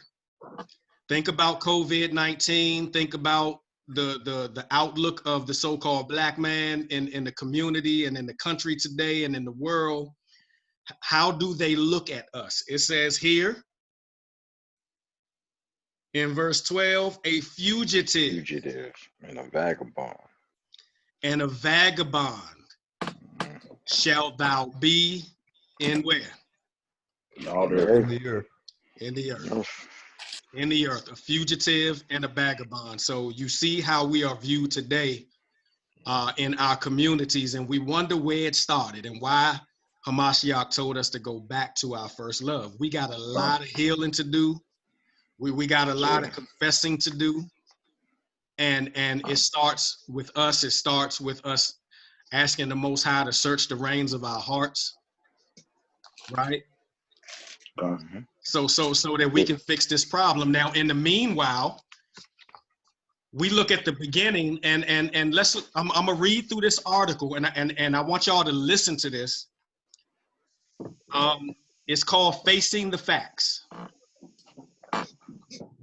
It's called Facing the Facts, and it says, who is the greatest threat to the black woman? Who is the greatest threat to the black woman? Now, I'm gonna hold this up so that you can see it. Can y'all see that? Right. Can somebody read that for me? Missing 19-year-old Black Lives Matter protester Ali Watoyan Salau found dead days after saying she was sexually assaulted. All right. So now that's the premise of this article. So facing the facts, who is the greatest threat to the black woman? Now, as I read this, it's going to be some things that hit home. It's going to be some things that, it's going to cause us to be, in a place where, the reason why this happened is because of the white man. But listen to this. A missing 19-year-old Black Lives Matter. Now, that right there, Black Lives Matter, might turn you off a little bit. What I want you to do throughout this article as I read it is I want you to chew the meat and spit out the bones, as Pastor Rhonda so eloquently says. Take what you can from it that pertains to righteousness and what's really true in the facts, and anything else around it, the fluff, I need you to just spit it out. All right. So this woman was found dead days after saying she was sexually assaulted. Now, this is how the article starts off. And this is Bailey J. John. And this article was put out on June 17th of this year. All right, yesterday. Listen carefully. When I was a bright-eyed African-American studies minor in undergrad, I read the autobiography of Eldridge Cleaver, the renowned Black Panther Party leader. Cleaver detailed his accounts of raping Black women as practice before building the confidence to venture into white neighborhoods to then rape white women. As a Black woman, it wasn't Cleaver's demented narrative that resonated with me, or the fact that he was nonetheless held with high esteem in Black history books and academia, but rather the Black community's ability to turn a blind eye to the atrocities that Cleaver inflicted upon Black women. Not much has changed since then as it pertains to the Black community and its collective disregard for the welfare of Black women. I'm gonna keep reading. That's a mouthful all in itself. I'm just gonna keep reading. As I thumb through social media, I'm bombarded with the rehashed stories of George Floyd, Rayshard Brooks, and the almost forgotten Ahmaud Arbery case. I can't even go outside without seeing hashtag Black Lives Matter on someone's shirt or garnished on a storefront. The narrative remains the same. The narrative being that as a Black woman, my life is under immense threat by racist white men and Karens because of the color of my skin. Or as LeBron James proclaimed, as Black people, we are literally hunted every day and every time we walk outside of our homes. This narrative is outdated and short-sighted, to say the least, because as a feminine, monoracial Black woman in 2020, I can't agree that I feel hunted or threatened or even uncomfortable by white men in my daily life. In actuality, I feel threatened and very uncomfortable when I interact with non-familial or non-family Black men, and I felt this way for as long as I can remember. So obviously, there's some offense here. Understand where this person is coming from. There's definitely some offense here. But is it warranted? We'll find out. From living in my hometown of Boston and later Brooklyn to St. Louis, Missouri, and now as I reside in Washington, D.C., I've grown hyper-vigilant and on guard in the presence of Black men. In all honesty, why should I not feel uncomfortable? The truth is that as Black women, a Black man is a greater threat to my well-being than any member of any other demographic group in this country, never mind some nefarious white man or overzealous cop. Then she goes on to break down some facts. I am sure I just pinched a nerve, but stick with me. Fact number 1, Blacks kill more Blacks, 7,000 in a year than the KKK did in their entire history. She listed a lot of facts, so I'm not gonna go through all of them. But the first fact that she listed was Blacks kill more Blacks in a year than the KKK did in their entire history. Another fact is homicide is largely intraracial. 89% of all Black victims were killed by a Black predator. In 2000, Black women were murdered at a rate of more than 3 times higher than white women in 2005. Black women made up 35% of all female homicide victims. I'm almost done. In 2000, more than 10 times as many Black women were murdered by a Black man they knew than were killed by male strangers, which means when your homeboy comes over to hang out, you're 10 times more likely to be killed by him than Officer Todd asking for your license and registration. One last fact, the Black women, are killed at a higher rate than any other group of women because it is a well-established fact that a large percentage of female homicide victims are killed by their intimate partners. When Black women are murdered, it is overwhelmingly by Black men as their male partners. All right. So those are just some facts, but I'm going to finish here. She goes on to say, therefore, I can't say I feel tired per se when I see another black man killed by a racist white man. Sorry, but not sorry. As a feminine black woman, I've learned to detach because it's just not my fight. I'll sit these ones out right alongside George Floyd's fiance. I stopped taking on social ills of black men as my personal burden years ago, although I do empathize with my father and 3 brothers as black men in America. I just empathize with their struggle from afar and in the confines of my own heart and mind. You will not, I repeat, you will not catch me at any protest. She goes on to say, finally, I am jaded by the ongoing denigration of black women inflicted by black men that persists in silence through the black community. I reject the prevalent idea that the plight of black men by the plight of black men by the dominant American society somehow directly undermines my well-being as a black woman, so I should fight for the cause, while the collective welfare of black women withers away. Ignored by the very same group I am told I should fight for.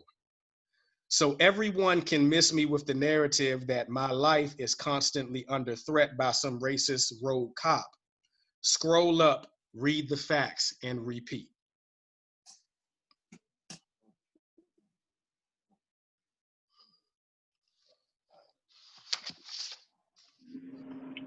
That's tough. So when I first read this article, the first thing that came to, honestly, in all transparency, the first thing that came to mind for me was to make it kind of sort of think back to what we've gone through, what we've been through, the attack on our lives from the nations, how, when we wake up in the morning, we can walk outside and just, for some reason or no reason at all, be hanged, be killed. You look at the lack of hiring black men. You look at the fact that we are the most and greatest incarcerated people upon the face of the planet. When we come out, we can't vote, we can't get a job. All of these things ran through my mind as a initial reaction to this article. But as I began to kind of meditate on it and think about it, whether we agree with this woman or not, this is how a lot of our own so-called black women think about us. This is how they see us. And so we wonder why sometimes they may resort to the nations for affirmation when we have been dogs to women, we've played them, we've lied to them, we've disrespected them. We've said that they're the only one and went out and impregnated other women. We've doped them up with drugs, shot poison into their arms. We've pimped them, sent them out on the streets. We've done so much that we have yet as Israelite men, even after we come into the truth, there's some stuff that we haven't even apologized for to our black women. Some stuff that we haven't even repented for to our Israelite women. You understand? Right. And we wonder why they're bitter. Not only that, when our men make it and get rich and go on to success, they leave them behind and go marry Esau. That's right. You understand? So what I had to actually come to grips with is, regardless of whether I agree with the whole of this article or not, we have a lot of women out there who are offended by us and are offended with us. We have contributed to this feeling. We have contributed to this. Now, if a house divided against itself cannot stand, at what point, are we going to admit or confess that all of us have contributed to this narrative in some way, shape, or form, right? And imagine how many more of our women may come into the truth if we would not immediately go to the precepts that tell them to be subservient to us and show the order of the Most High. But before we take them to those scriptures, we actually repent, we actually apologize, we actually begin to hold our brothers accountable for the things that have been done. Now, with that being said, I'm only reading an article, you know what I mean? I as far as the percentages themselves, I can't verify that, and I can't qualify that. I just have to assume that she got these stats from somewhere. But nevertheless, I think the overall theme or the overall, subject is that we have perpetuated the spirit of Cain within our own house. Right. So with that being said, I'm just gonna open up the floor to anybody who wants to speak, and we'll just go according to whoever speaks first and feed off of that. But I wanted to bring that forth. Not that you should agree, not that you shouldn't agree. I just wanted to put the information out there, put the article out there. If I want you to honestly come from what you from who you are, and if you disagree with it, say you disagree with it. If you don't and you understand the possible plight of this woman who is speaking on behalf of many of our daughters of Zion, even though she don't know who she is, whatever the case may be, it's still real, and it's still a fact to someone. Right. So I like to dive. So the floor is open. I like to dive in first, if y'all don't mind. Just a few things right quick.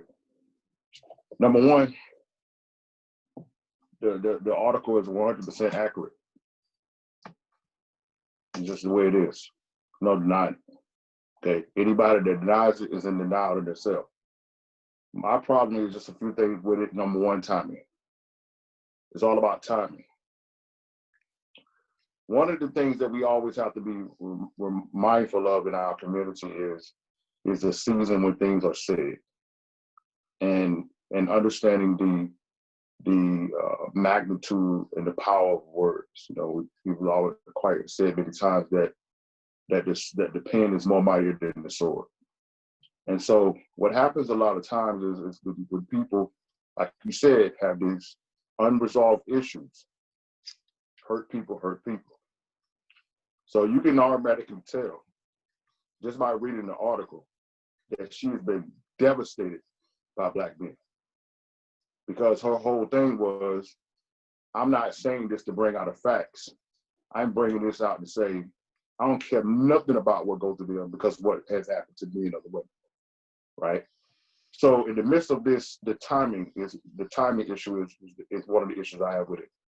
Secondly, we also have to be mindful of the fact that the ideal and the ideology of black on black crime is a quote unquote, just for lack of a better word, racist tool in itself. Because the predominance of white people are being killed by white people. You kill and you murder and you rob and you attack and you commit crimes or whoever you're living by. That's just a fact. If you stay in an all-white neighborhood, if white people get robbed, it's a white man to do it. If you stay in a white neighborhood, if white people get killed, it's a white man to do it. That's the actual fact. That's just to say, like, there ain't no black people in Montana, North Dakota, South Dakota, Kansas, Wisconsin. White people get killed out there. Who do you think is killing them? And you've never heard the word white on white crime.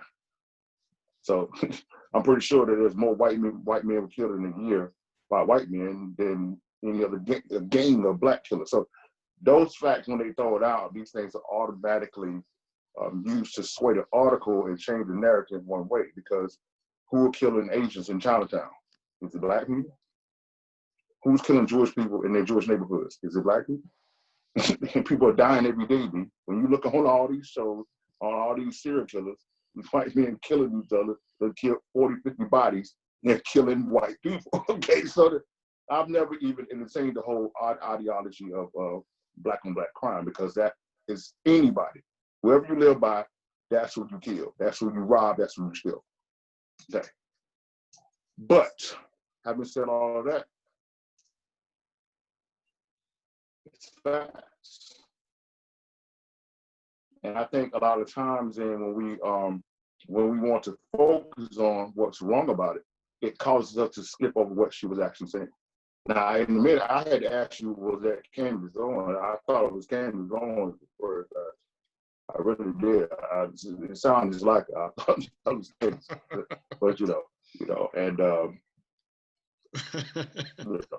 But and we hearing an article like that makes you look in the mirror. It is a mirror to do self-examination and what part you played in. But with the atmosphere that's going on right now, with that article being dropped yesterday, what attention did you really have? Sounds like she has an Edomite mother. That's what it sounds like. So she probably more so relates to that, because she was talking about that she relates to her dad, and then something about she said she was multicultural, so it's kind of sound like that as well. So she probably grew up in an area where she probably was dealing with other different people, whatever the case is. But regardless of at the end of the day, Deuteronomy 28,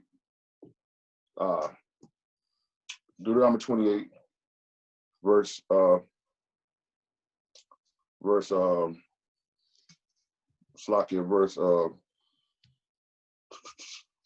54. It says, so that the man is tender among you and is very delicate, and his eye shall be evil towards his brother. This is the reason why you're seeing the crime and the things in our community. And toward the wife of his bosom. So this is part of the curse. That the man with the Israel will be taking these things out on this woman, and towards the remnant of his children, which he shall lead. This is your baby mama. You follow the songs. This is part of the curse. This is an undeniable thing. And so, like you said, chew up the meat and spit out the bones, but his meat is relevant. And those things have to be addressed. And there have to be some form of repentance and healing when it comes to our women. Because many of them are in constant fear of us. When they think about their pain, when they think about their hurt, when they cry at night, it's not Donald Trump. It's not a racist white man. It's somebody that looks just like you and I. And this is relevant. We have sisters. We have cousins. We have former girlfriends. We play a part in that. And we have to be real in that, because if they can't see us as a protector and a provider, the Bible says in the day we're living in now, that man gonna be pure gold. But a lot of men right now are food gold. So we have to be real about that. That's right. That's right. That's right. The floor is open. I'm glad you brought that up, man, because I was literally just looking at Deuteronomy 28:54. You brought that out. I was looking at it. At the end of the day, man, it is what it is. The curses are real, and just listening to the article, I know pretty much about maybe two women that feel that way. One is an older woman, and she actually married, she married a Gentile and things like that because of the situation that happened to her when she was younger, and she doesn't feel, she never felt comfortable around her own. And it actually wasn't really until recent years that she would feel comfortable and would actually expressing some things. And even though her dad, beautiful brother, her dad's beautiful brother, and the men she's been around, beautiful brothers, but because of that trauma from back when she was young, she was never comfortable around her her own men. So and again, she married a Gentile man who and honestly not trying to put her business in the street or anything like that, but who is now not treating her right at all. You know what I mean? So it's just one of those things. But the one thing that I will address, Pastor, that you spoke of is we have to do our part to, again, get back to that first love, repent, repair ourselves, be transparent, having that truth on the inward part or whatever, so that we can be those examples, examples unto our women, and for our women, you know what I mean? And one thing I was speaking to another brother about was a lot of our brothers, we come to the, Most High awakens us to the revelation that, we are Israel. And when we get stuck on that, you know what I mean? Oh, I'm Israel. And, I always like to quote that G.I. Joe joint, knowing is half the battle. Right. You know what I'm saying? Knowing is half the battle. Now, where you going to do with it? You know what I'm saying? And this scripture came to mind. Hold on, it's in Ecclesiastes, Sirach 7, right? Sirach 7 verse 4. Seek not of the Most High preeminence, That's neither right. of the king the seat of honor. Justify not thyself before Yah, and boast not of thy wisdom before the king. As soon as we find out we Israel, and we know in the word it speaks of Israel. We were kings and this and that, whatever. That's the mindset automatically we roll to. You know what I mean? Or I'm a king. I'm this, that, or whatever the case may be. Blah blah blah. And like you said, women got to submit such and such and such. But he also says that as Israel, we have to repent and we have to humble ourselves. Right. You know what I mean? And so until we really come to that, we're not, everything we spoke about prior to this was beautiful, because it puts us in that place of humility and repairing. You know what I mean? Until we come to that, we're not going to be able to help anybody else. You know what I mean? That's We're right. not going to be able to help our women. That's right. I mean, before I go to Abad Yahoo to begin to close things out with everybody, I'm gonna give everybody an opportunity. Have you ever either been in a situation or seen a situation where you're trying to share some information or some knowledge or tell somebody something, and you can tell that while you are speaking to them, really in their mind and in their hearts, all they can see is something that you did to them?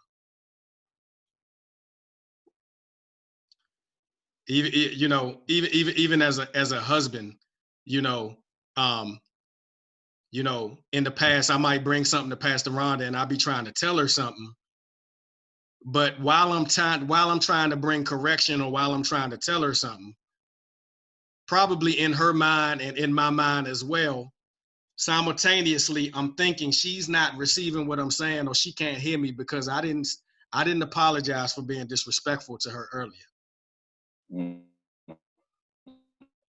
I the only one that has experienced anything like that? People can't hear you if they are offended. Right? Right. So it kind of sort of reminds me of that scripture. It says when you bring your offering, or when you bring your offering to the altar. Go back. That's right. Go back and fix that with your brother. Repair that breach.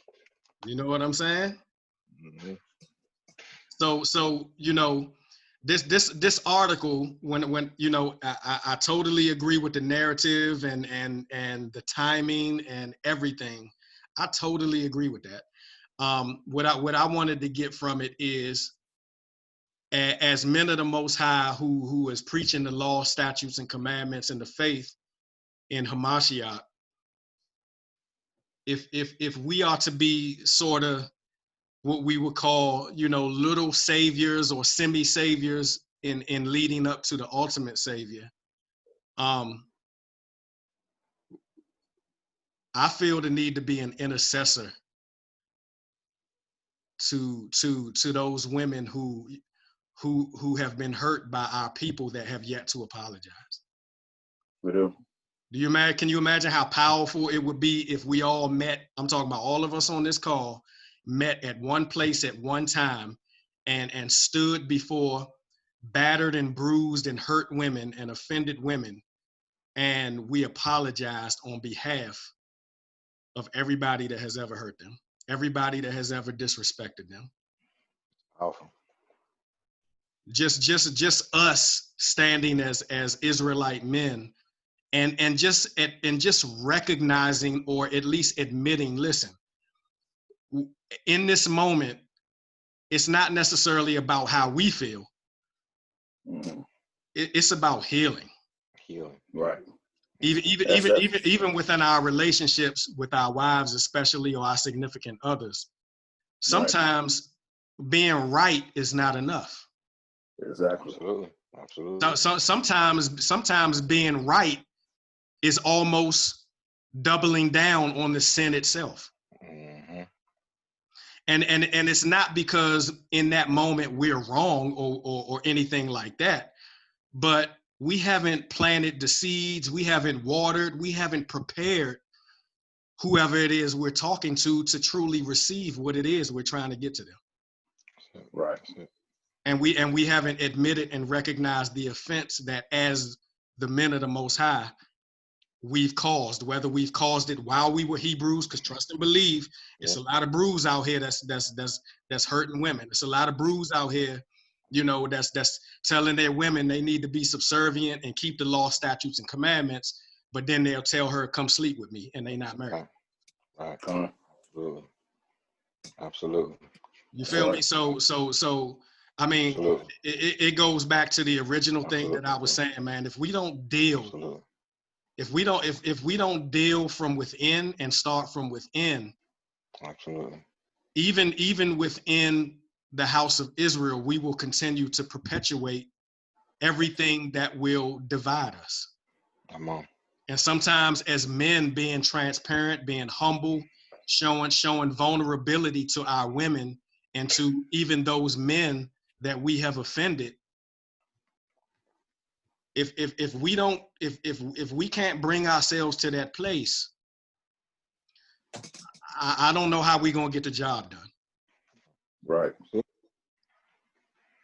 And this leads me into almost the introduction to our lesson, whether it be next week or whether it be the week after that. How important is worship to the Most High, in addition to keeping the law, statutes, and commandments, in addition to everything that the precepts say? How important is it for us to worship and be intimate and be in true, transparent relationship with the Most High? Because if we don't feel like worship is important, if we don't feel like being vulnerable to the Most High is important for us to really reach him and reach his heart and move him to a certain level of compassion for us, then how can we then turn that on and show that to our wives and to our daughters and to our sons and to those whom we can see? If you can't worship and if you gotta and you just standing there hardcore, you know what I'm saying?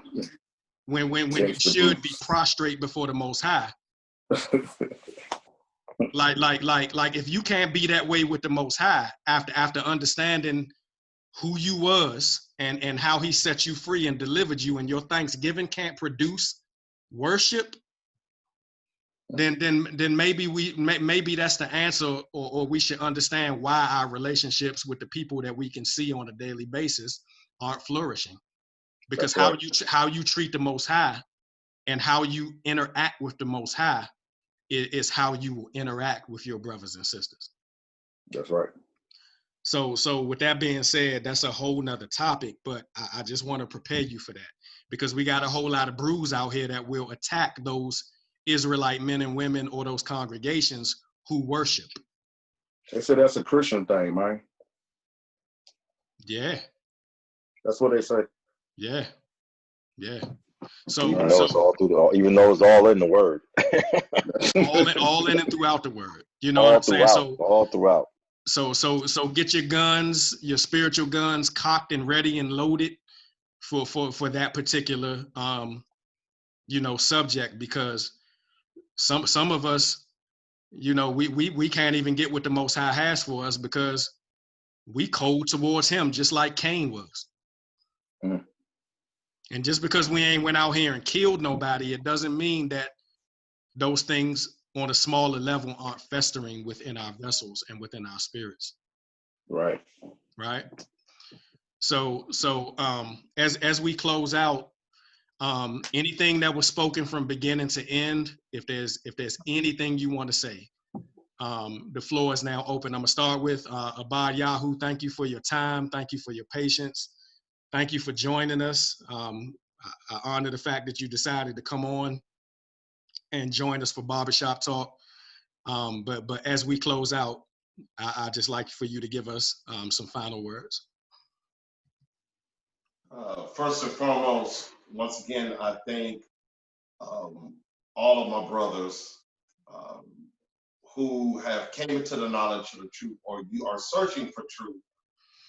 Thank you for coming into the Barbershop Talk with our brother, Pastors Schools, and with all of the elders, mores, prophets, seers, and other administrators of the kingdom.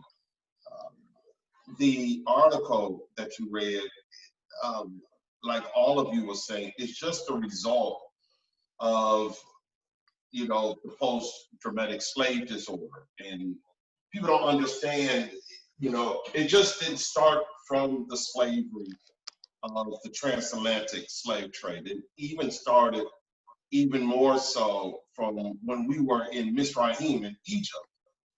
And the conditioning of, you know, the people of Israel, they were very, you know, they were conditioned in Egyptian culture, Egyptian oppression by Pharaoh, to the point that they was afraid to step out as to being who they really were.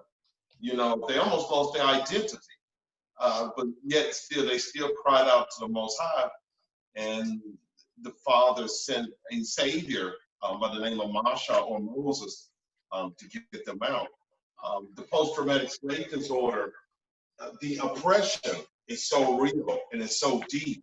The cut of what they did to us, brutalizing us and snatching our identity and making us eat a diet or foods that our body shouldn't even be digested in the first place.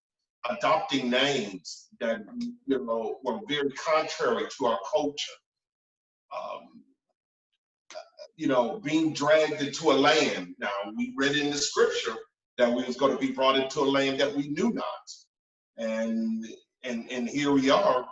And the women are starting to rebel against their own men because we have lost our way with what I like to call the psychological aspect of revolution, which you was trying to speak about was revolution. Hey, let us all come together and let's tell the issues, you know, the wives, the women, the sisters, let's tell them we apologize, not just from our hearts, but on the behalf of other men who do not know how to apologize to you. Let's go ahead and do that. The problem with revolution is that you still cannot have the oppressor's mindset to start a revolution. So it starts from a divine mindset. It must, you know, and you and Elder was talking about worship. The deepest form of worship you can give unto the Most High is obedience. If you read all the Psalms, you read about David, thank you for the precepts, thank you for the commandments. He's singing these songs about the teachings and the direction. And his praise came out because of this relationship that he had with the Most High, because he was given instructions to learn how to walk as a righteous man. Powerful things that all of you have said, because you was talking about being right isn't enough, and it's not. I'd rather be righteous than right. Do you understand what I'm saying? When you are righteous, you're going to be right in the eyes of the Most High, as opposed to us coming onto social media or whatever and arguing what is right and what is wrong. Right. That's not going to cut it. What's going to cut it is living a righteous life and understanding the two most important things that the Mashiach said, commandments. Love the Most High with all your heart, with all your mind, with all your soul. And the second is like the first, love thy neighbor as you love thyself. You cannot love others if you cannot love thyself. So once again, we live in a heartbroken society and a heartbroken culture when we have rejected the remedy.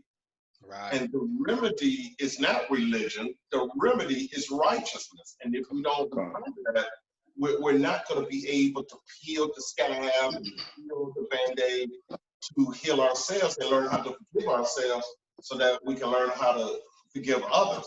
And the woman wrote that because she lashed out because of her frustration with us.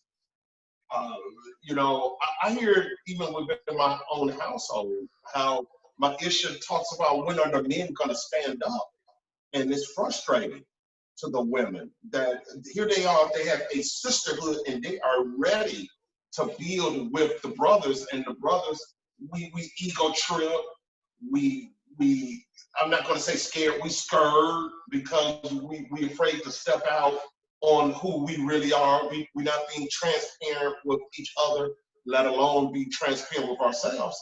And as a result, we are hindering the movement. I'm sorry, not movement. We are hindering our culture.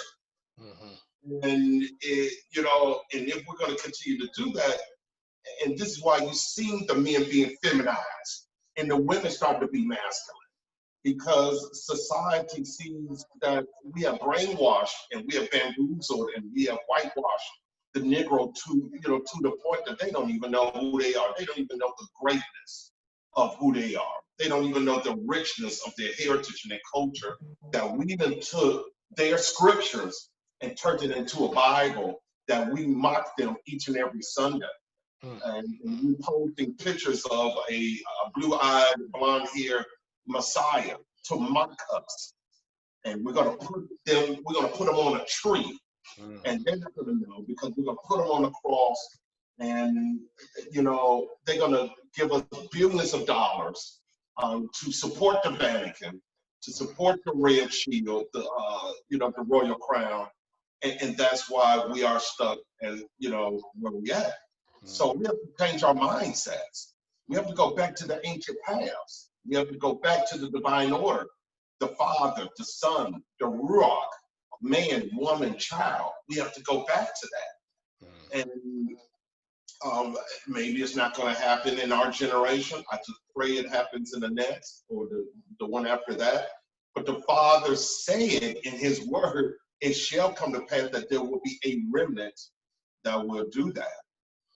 So, you know, once again, I thank all of you for even allowing or giving me the opportunity to speak out. This was my day off of work, so I was so honored to come in to the barbershop and give me a lineup, if you will, because I was straightened up too. You know, there were some things that you have said and other brothers, yeah, let me reevaluate what's going on with me as well. Because we're not perfect, but we're perfected in him. And we have to be perfected as a community and as a kingdom, so that we can walk through this wilderness and get to the, you know, to our destination. But until then, you know, man, we have to let go of ourselves. We have to die to self so we can live. That's absolutely. All praise to the Most High, man. Again, I thank you for, we had a great time in fellowship, you know, on the panel a few weeks ago through Pastor Kaiser and listen, man, I again, until Pastor Veronda pointed it out to me, you know, I didn't even know, you know, Facebook wise, we was on the same page. So, you know, when she pointed that out, you know, I was just, you know, I was just cool. It was cool with me, man. And I appreciate your. We can't forget Pastor, you know, Evander as well. You know, it's, you know, people don't understand, man, really, the hard work that the elders of righteousness, the poor righteous teachers have to do, man. They don't even understand. Right. What we have to put up with as far as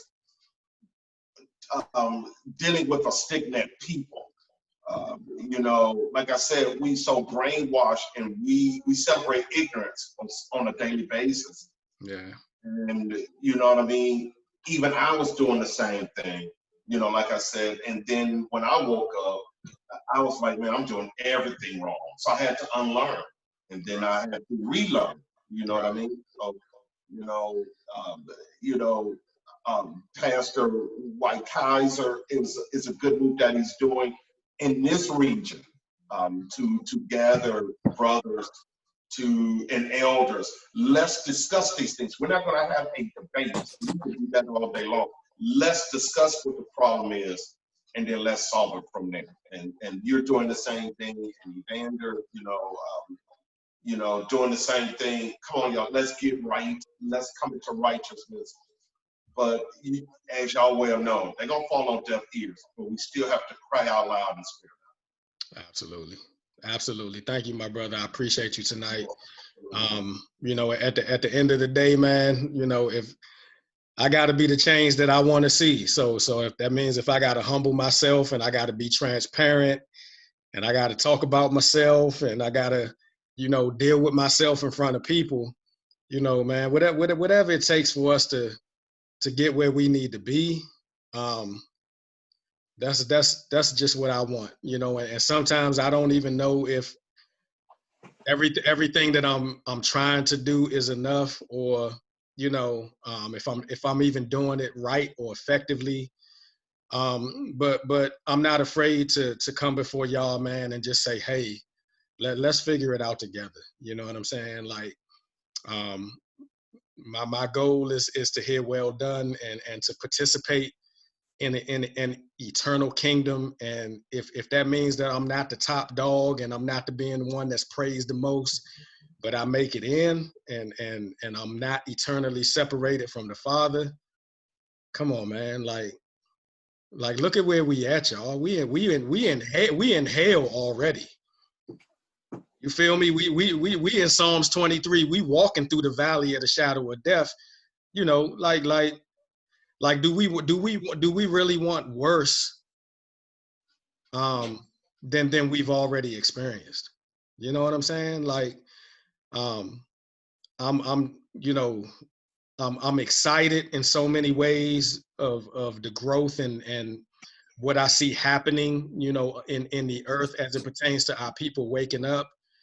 It's just, I can't at the same time simultaneously I feel such a burden, man. Sometimes, like, throughout the day, my mood ain't the best mood, man. My mood goes sour. You know what I'm saying? Sometimes Pastor Veronda look at me and be like, you know, what's wrong with you? You know what I'm saying? And I can't even explain it. And it's not her, it's not nobody. It's just I feel like out of nowhere sometimes, man, I'm feeling the burden of everything that's wrong with us, man. Right. I can't always explain it, but so much wisdom is much sorrow. That's just where I'm at, y'all. That's where I'm at.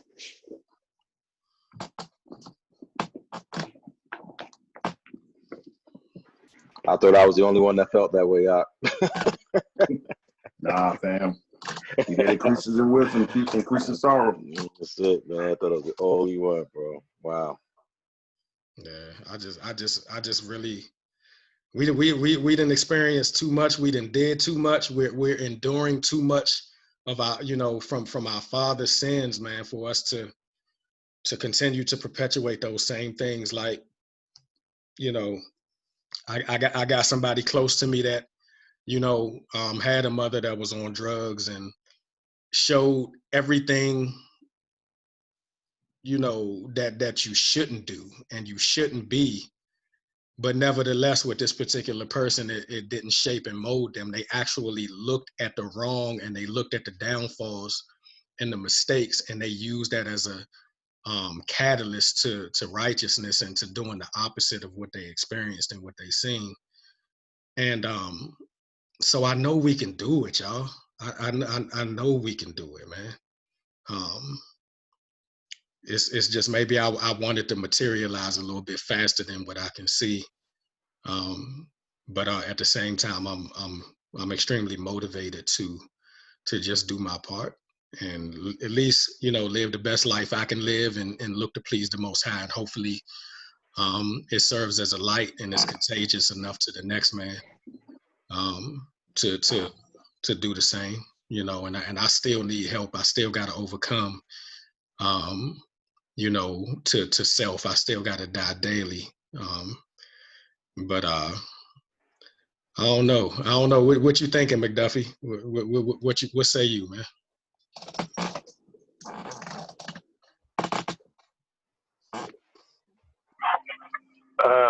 I was really just processing the conversation. It's really, I think we really do need to take time to listen to other people's voices. It builds empathy. It allows us to be able to have those tough conversations. And I guess I often think like, man, what could I possibly do? Sometimes I just want to change the world, and I realize I'm just one person. Then I realized the world has already been changed once the Mashiach came. And so it's really just a matter of taking that flame that he gave me and trying to share it with as many people as possible. So, you know, I'm not a spokesperson for anybody, but if I can be, you know, a man after his own heart, just live righteously. I've seen already the effect that it can have on people's lives, and I just know that if we continue in that, it's just going to multiply. I mean, it's just the principle of discipleship. Things just happen. We can really just touch two people, and those two people touch two people, and we see that. So I guess that's the thing that's encouraging to me. Just I've seen that righteousness can be contagious when you're doing it with a pure heart, and it's not, you know, for anything other than for others to see the Most High for who he is and what he thinks about us. So I guess that's just really my big takeaway. I'm just even more motivated to do whatever I can to be in right standing with the Most High so I can properly reflect his grace, his glory, and his love to our community, for my brothers and for my sisters. So all praises. All praises. The scripture says that if I be lifted up, what happens? Oh man. That's right. And that's the endurance that even, you know, Abad Yahoo was speaking from, you know, a while ago is it's not always easy to endure when you believe you're doing the right thing and you're doing your best. And it seems like, that's the key thing. It seems like there's not enough change happening quickly enough. But if we endure, and if it says after you've done all that you can do to stand, what are we supposed to do? Stand.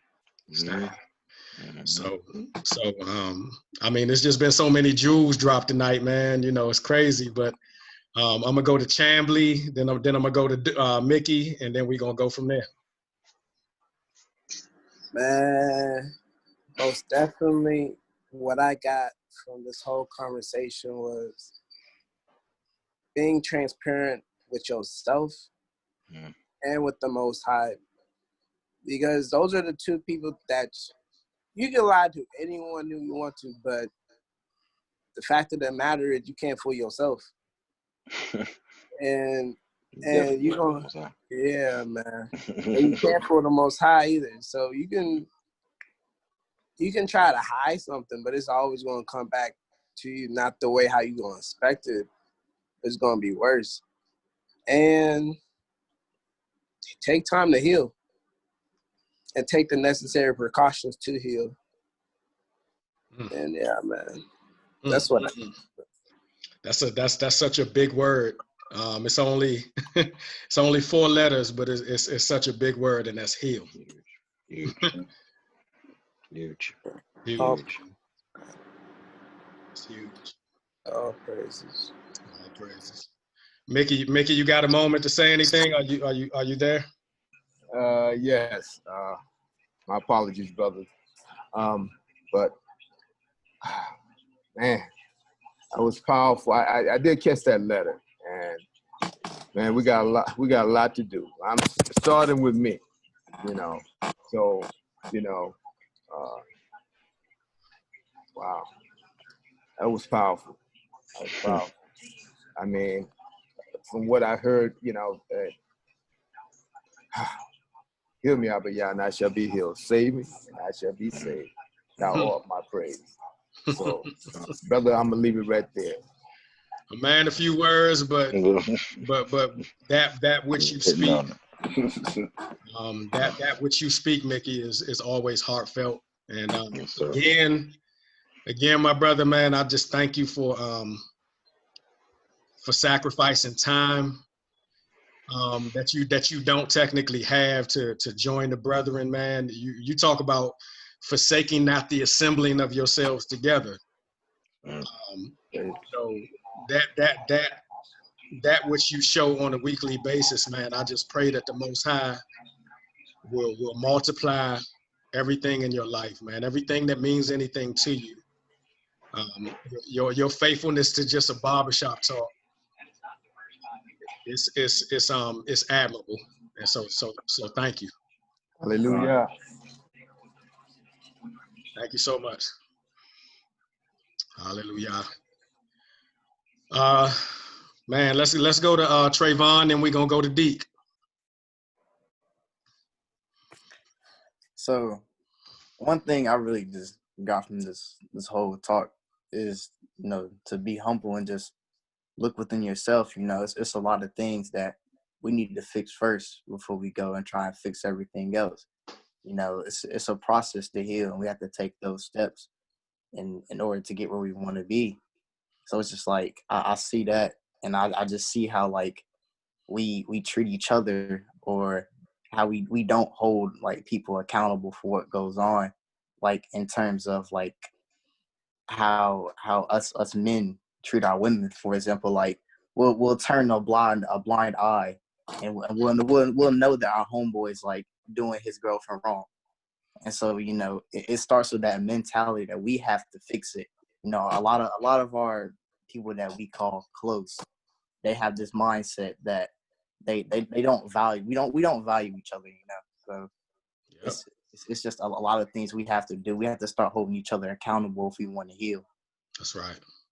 That's right. I mean, you ever heard, Trayvon, where we'll know our brother doing something wicked, and we'll just be like, man, you a wild boy. You're a wild boy, man. Won't even say nothing to him. I think that's just because deep inside, you know, we still seek the approval of man over the approval of the Most High. That's right. And it even goes back to what the elder was saying, in the sense that when he was referring to that scene on 8 Mile, you know, there's certain things, man, that are gifts and are good things, and we will dumb them down and degrade them because we're trying to please man. Most definitely. You know, and I can even think back to my past, you know, when, you know, I knew some of my brothers was going out here to do something that was terrible, you know, that if they got caught, you know what I'm saying, that either their life was going to be taken immediately or they was going to do life. And all I said was, you a wild boy. I see you when you get back. But some of them didn't come back. You know what I'm saying? Mm-hmm. Some of them didn't come back. Right.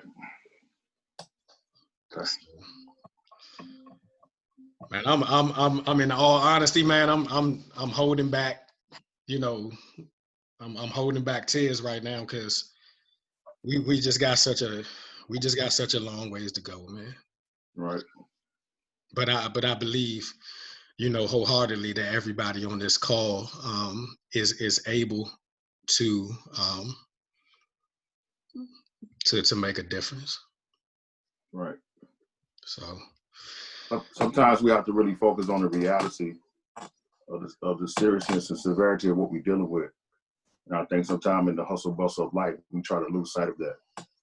and hide behind this whole Israelite thing. And it has taken a front seat when in actuality we got a lot of mess in the trunk, man. We got a lot of mess in the trunk, and you know, we're gonna come to a place in the near future. I think it's gonna come a whole lot quicker than we really realize it. If we don't free ourselves up with all of these things, Paul said in Hebrews 12, he said, lay aside every weight and sin, which means that there's a lot of things in our life that are not sin, not breaking the law, that are still holding us down. That are still holding us down. You know, and we just got to be real, and we got to really honor these times that the Most High gives us on nights like this, on platforms like this, and just be real. Because if you don't have brothers that you can't be real with and just deal with what's going on, yo, we're gonna keep lying to ourselves, man. And we don't lie to ourselves for too long. You know, we hurting, we bad off, we struggling. We just gotta be real.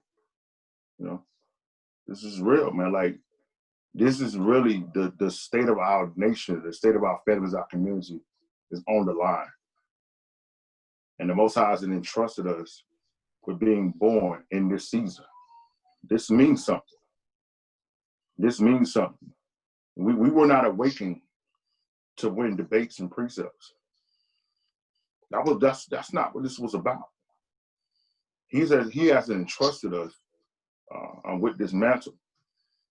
We owe it to ourselves, and we owe it to him, and we owe it to what Amasha did in that garden of the city to withstand and to withhold and to endure. He said it's our reasonable service. I think sometimes we lose sight of what that means, that it's our reasonable service to prove what is that good, perfect will of the Most High. And so there's sometimes some tears need to come out. There's some realness and some transparency need to go forth.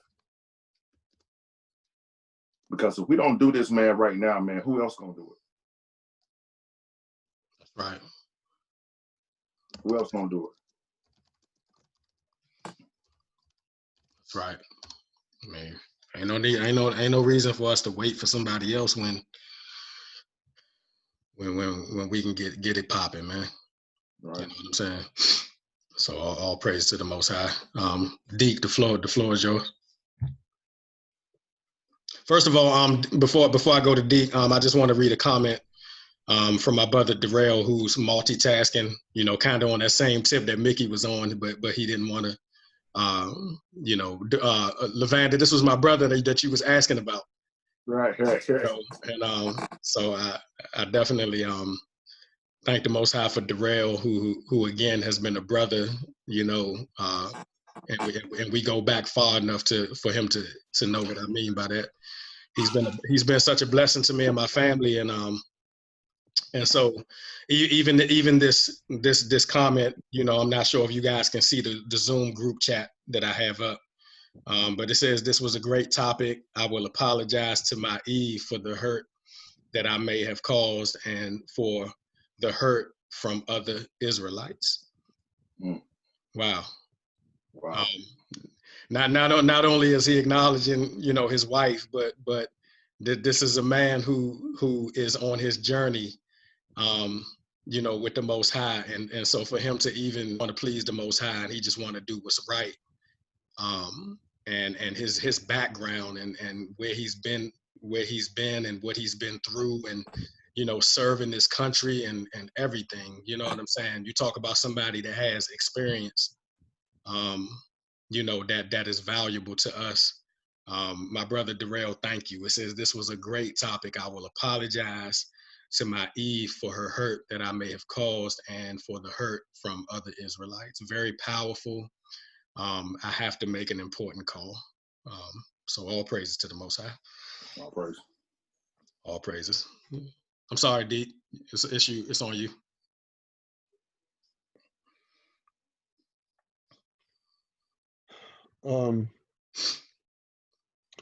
in the, I guess you say, the spirit of transparency, when you was reading the article, it didn't sit right with me because I guess I heard something different. So I heard something different, but look, I'll just say this: the enemy to Black women as well as Black men is lawlessness. That's what got us in this mess in the first place with Right. Adam. He didn't keep, like we was, joking earlier. He had one job, and he didn't do it, and because of that, it's difficult for us to, stay on that straight and narrow because that, as it says in Second Esdras, that malignant root is still in us. So it's important for us to follow the Ruach because that's going to keep us on that straight and narrow. Because as the Apocrypha said, on one side there's deep waters, and the other there's a flame of fire. It's a straight way to that city, and that's that city we need to get to. Yeah. So, and we do need to take into account, like the sister said in her article, these things are happening, but it's more, it's a whole lot more that we need to take into account other than just the part we play in it. I know we're the head, but we all play the part in this. That's right. Man is the head, but we all play the part in the fall of man. That's right. So, and I think that, going back to the brother said, that PTSD is because we don't know. Our people perish for lack of knowledge. Because we don't know the beginning, we're stuck in this rut, this same rut that we keep going around the same mountain.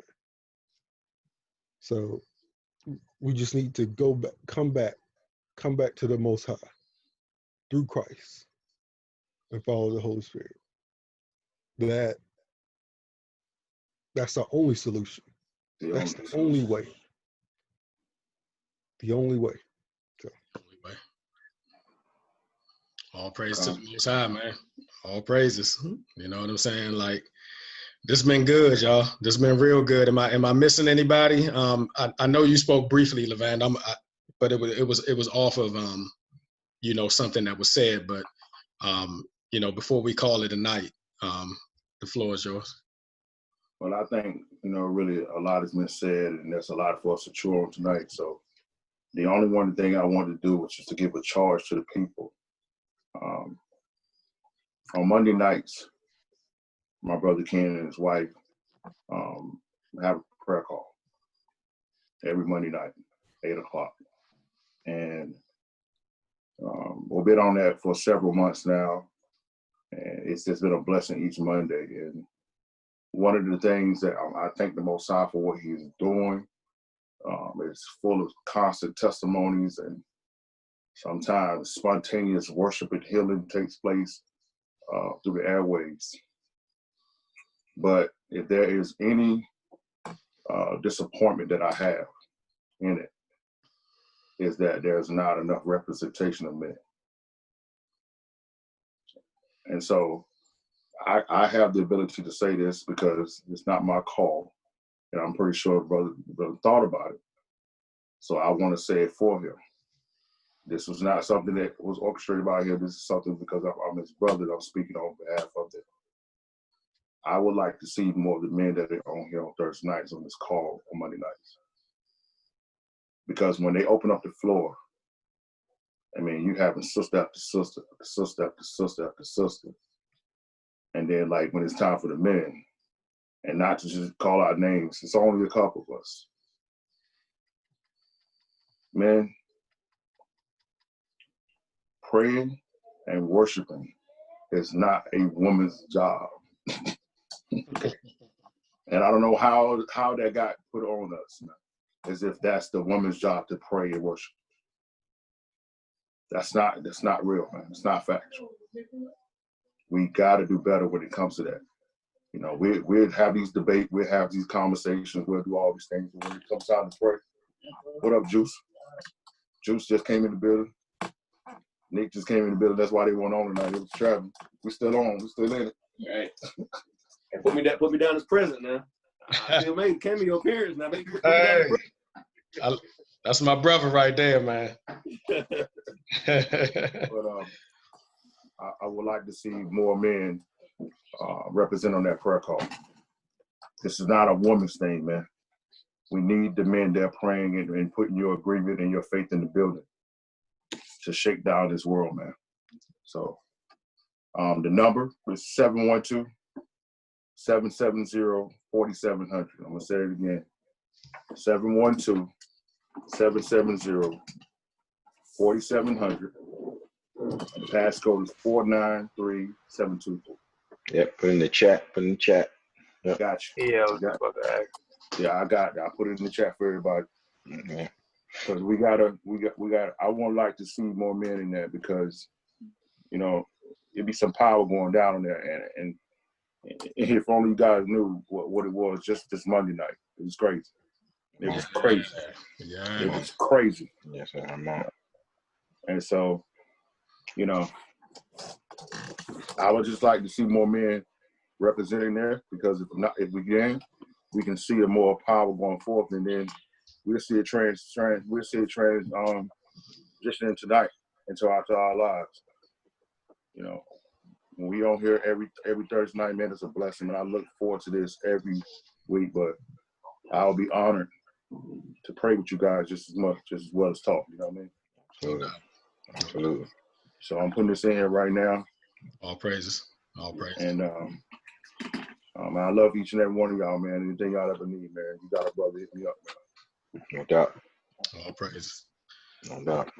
All praises, man. But with that being said, man, as I say every Thursday night, man, I think I've taken more than enough of your time, but nevertheless, for those of you that, you know, hung in there to the end and endured, man, thank you so much. I appreciate you. And I look forward to next week. Next week. At any point in time, if there's anything that you want to talk to me about, or I'm always available. Right now, I can't. My mouse is just spinning, so I can't do nothing with the screen right now. But if somebody can put my phone number in the chat. Anybody can text me at any time for any information. Again, Pastor Rhonda is putting together a website. I mean, we have our website, but she's putting together on the website a marketplace page. So any of you that have a business or know someone that has a business that does good business and they are of our people, please send that information either via text at 202-531-2056 or send me an email with all of that information, even a picture or a description of what you would want to be on that marketplace page. And you can send that to restorationcentercharlotte@gmail.com. In the midst of all of this, we're just looking to be a blessing to our people and spend our money with each other as much as we possibly can, as we continue to transition and coming out from among her. So these are just little tangible steps and things that we can do on a daily basis and kind of sort of make it a lifestyle in order to grow the house of Israel and knowing that one kingdom, in order for one kingdom to rise, another kingdom must fall. And so I wholeheartedly believe that on a daily basis, we can chip away in some way, shape, or form at the destruction of this kingdom so that we can continue to build our own. So again, all praise to the Most High. I thank the Most High for each and every one of you and your family, and continue to delight yourself in Him so that He will give you the desires of your heart. And as we always say, even as we end our prayer call, in everything you do, make the Most High, Most High, Most High in your life. Your life. In your life. I appreciate y'all getting all those wrong numbers tonight too, so I get that 25. I appreciate that. No doubt, man. Hey, like they say at the bank, it should post within 24 hours. Can I write a post-dated check on it then? Oh. Yeah, man. Every single one of y'all, man. Every single one of y'all, I praise the Most High for you in your life, and much love to you, man. Shalom and blessings. Right, shalom. Shalom. Shalom. Shalom. Got no what? A doormat. It says, welcome. Shalom. A word? Yeah. You just got it today. That's what's up. And did you look on Netflix? No, I did not. I will look on it right now. Okay. And one more thing, Uncle L. There's a good movie me and my dad watched. I know Practical Jokers is not on there, though. Oh, it's not? No, it's it not. Might be on Hulu. I'm going to check it out. And there's a good movie on Netflix that me and my dad, well, I guess they took it off Netflix, but there's a good movie that me and my dad watched the other day. It's called You Don't Mess with the Zohan. It's a good movie. Yeah, but that's funny, though. It's the Adam Sandler. It's fun. Should watch it sometime, Uncle L. I know what you're talking about.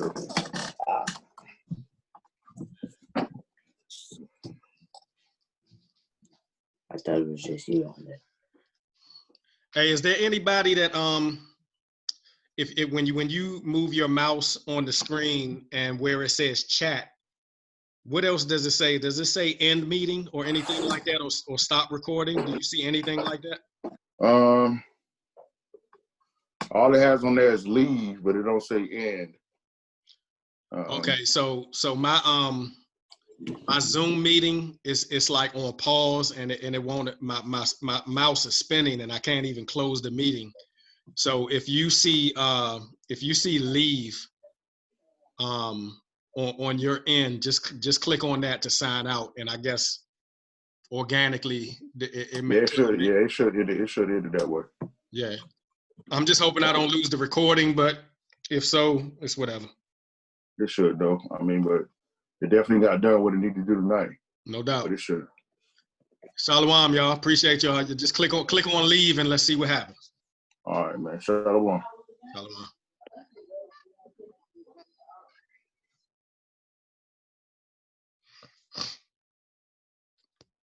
Babe. Yeah. Here you go.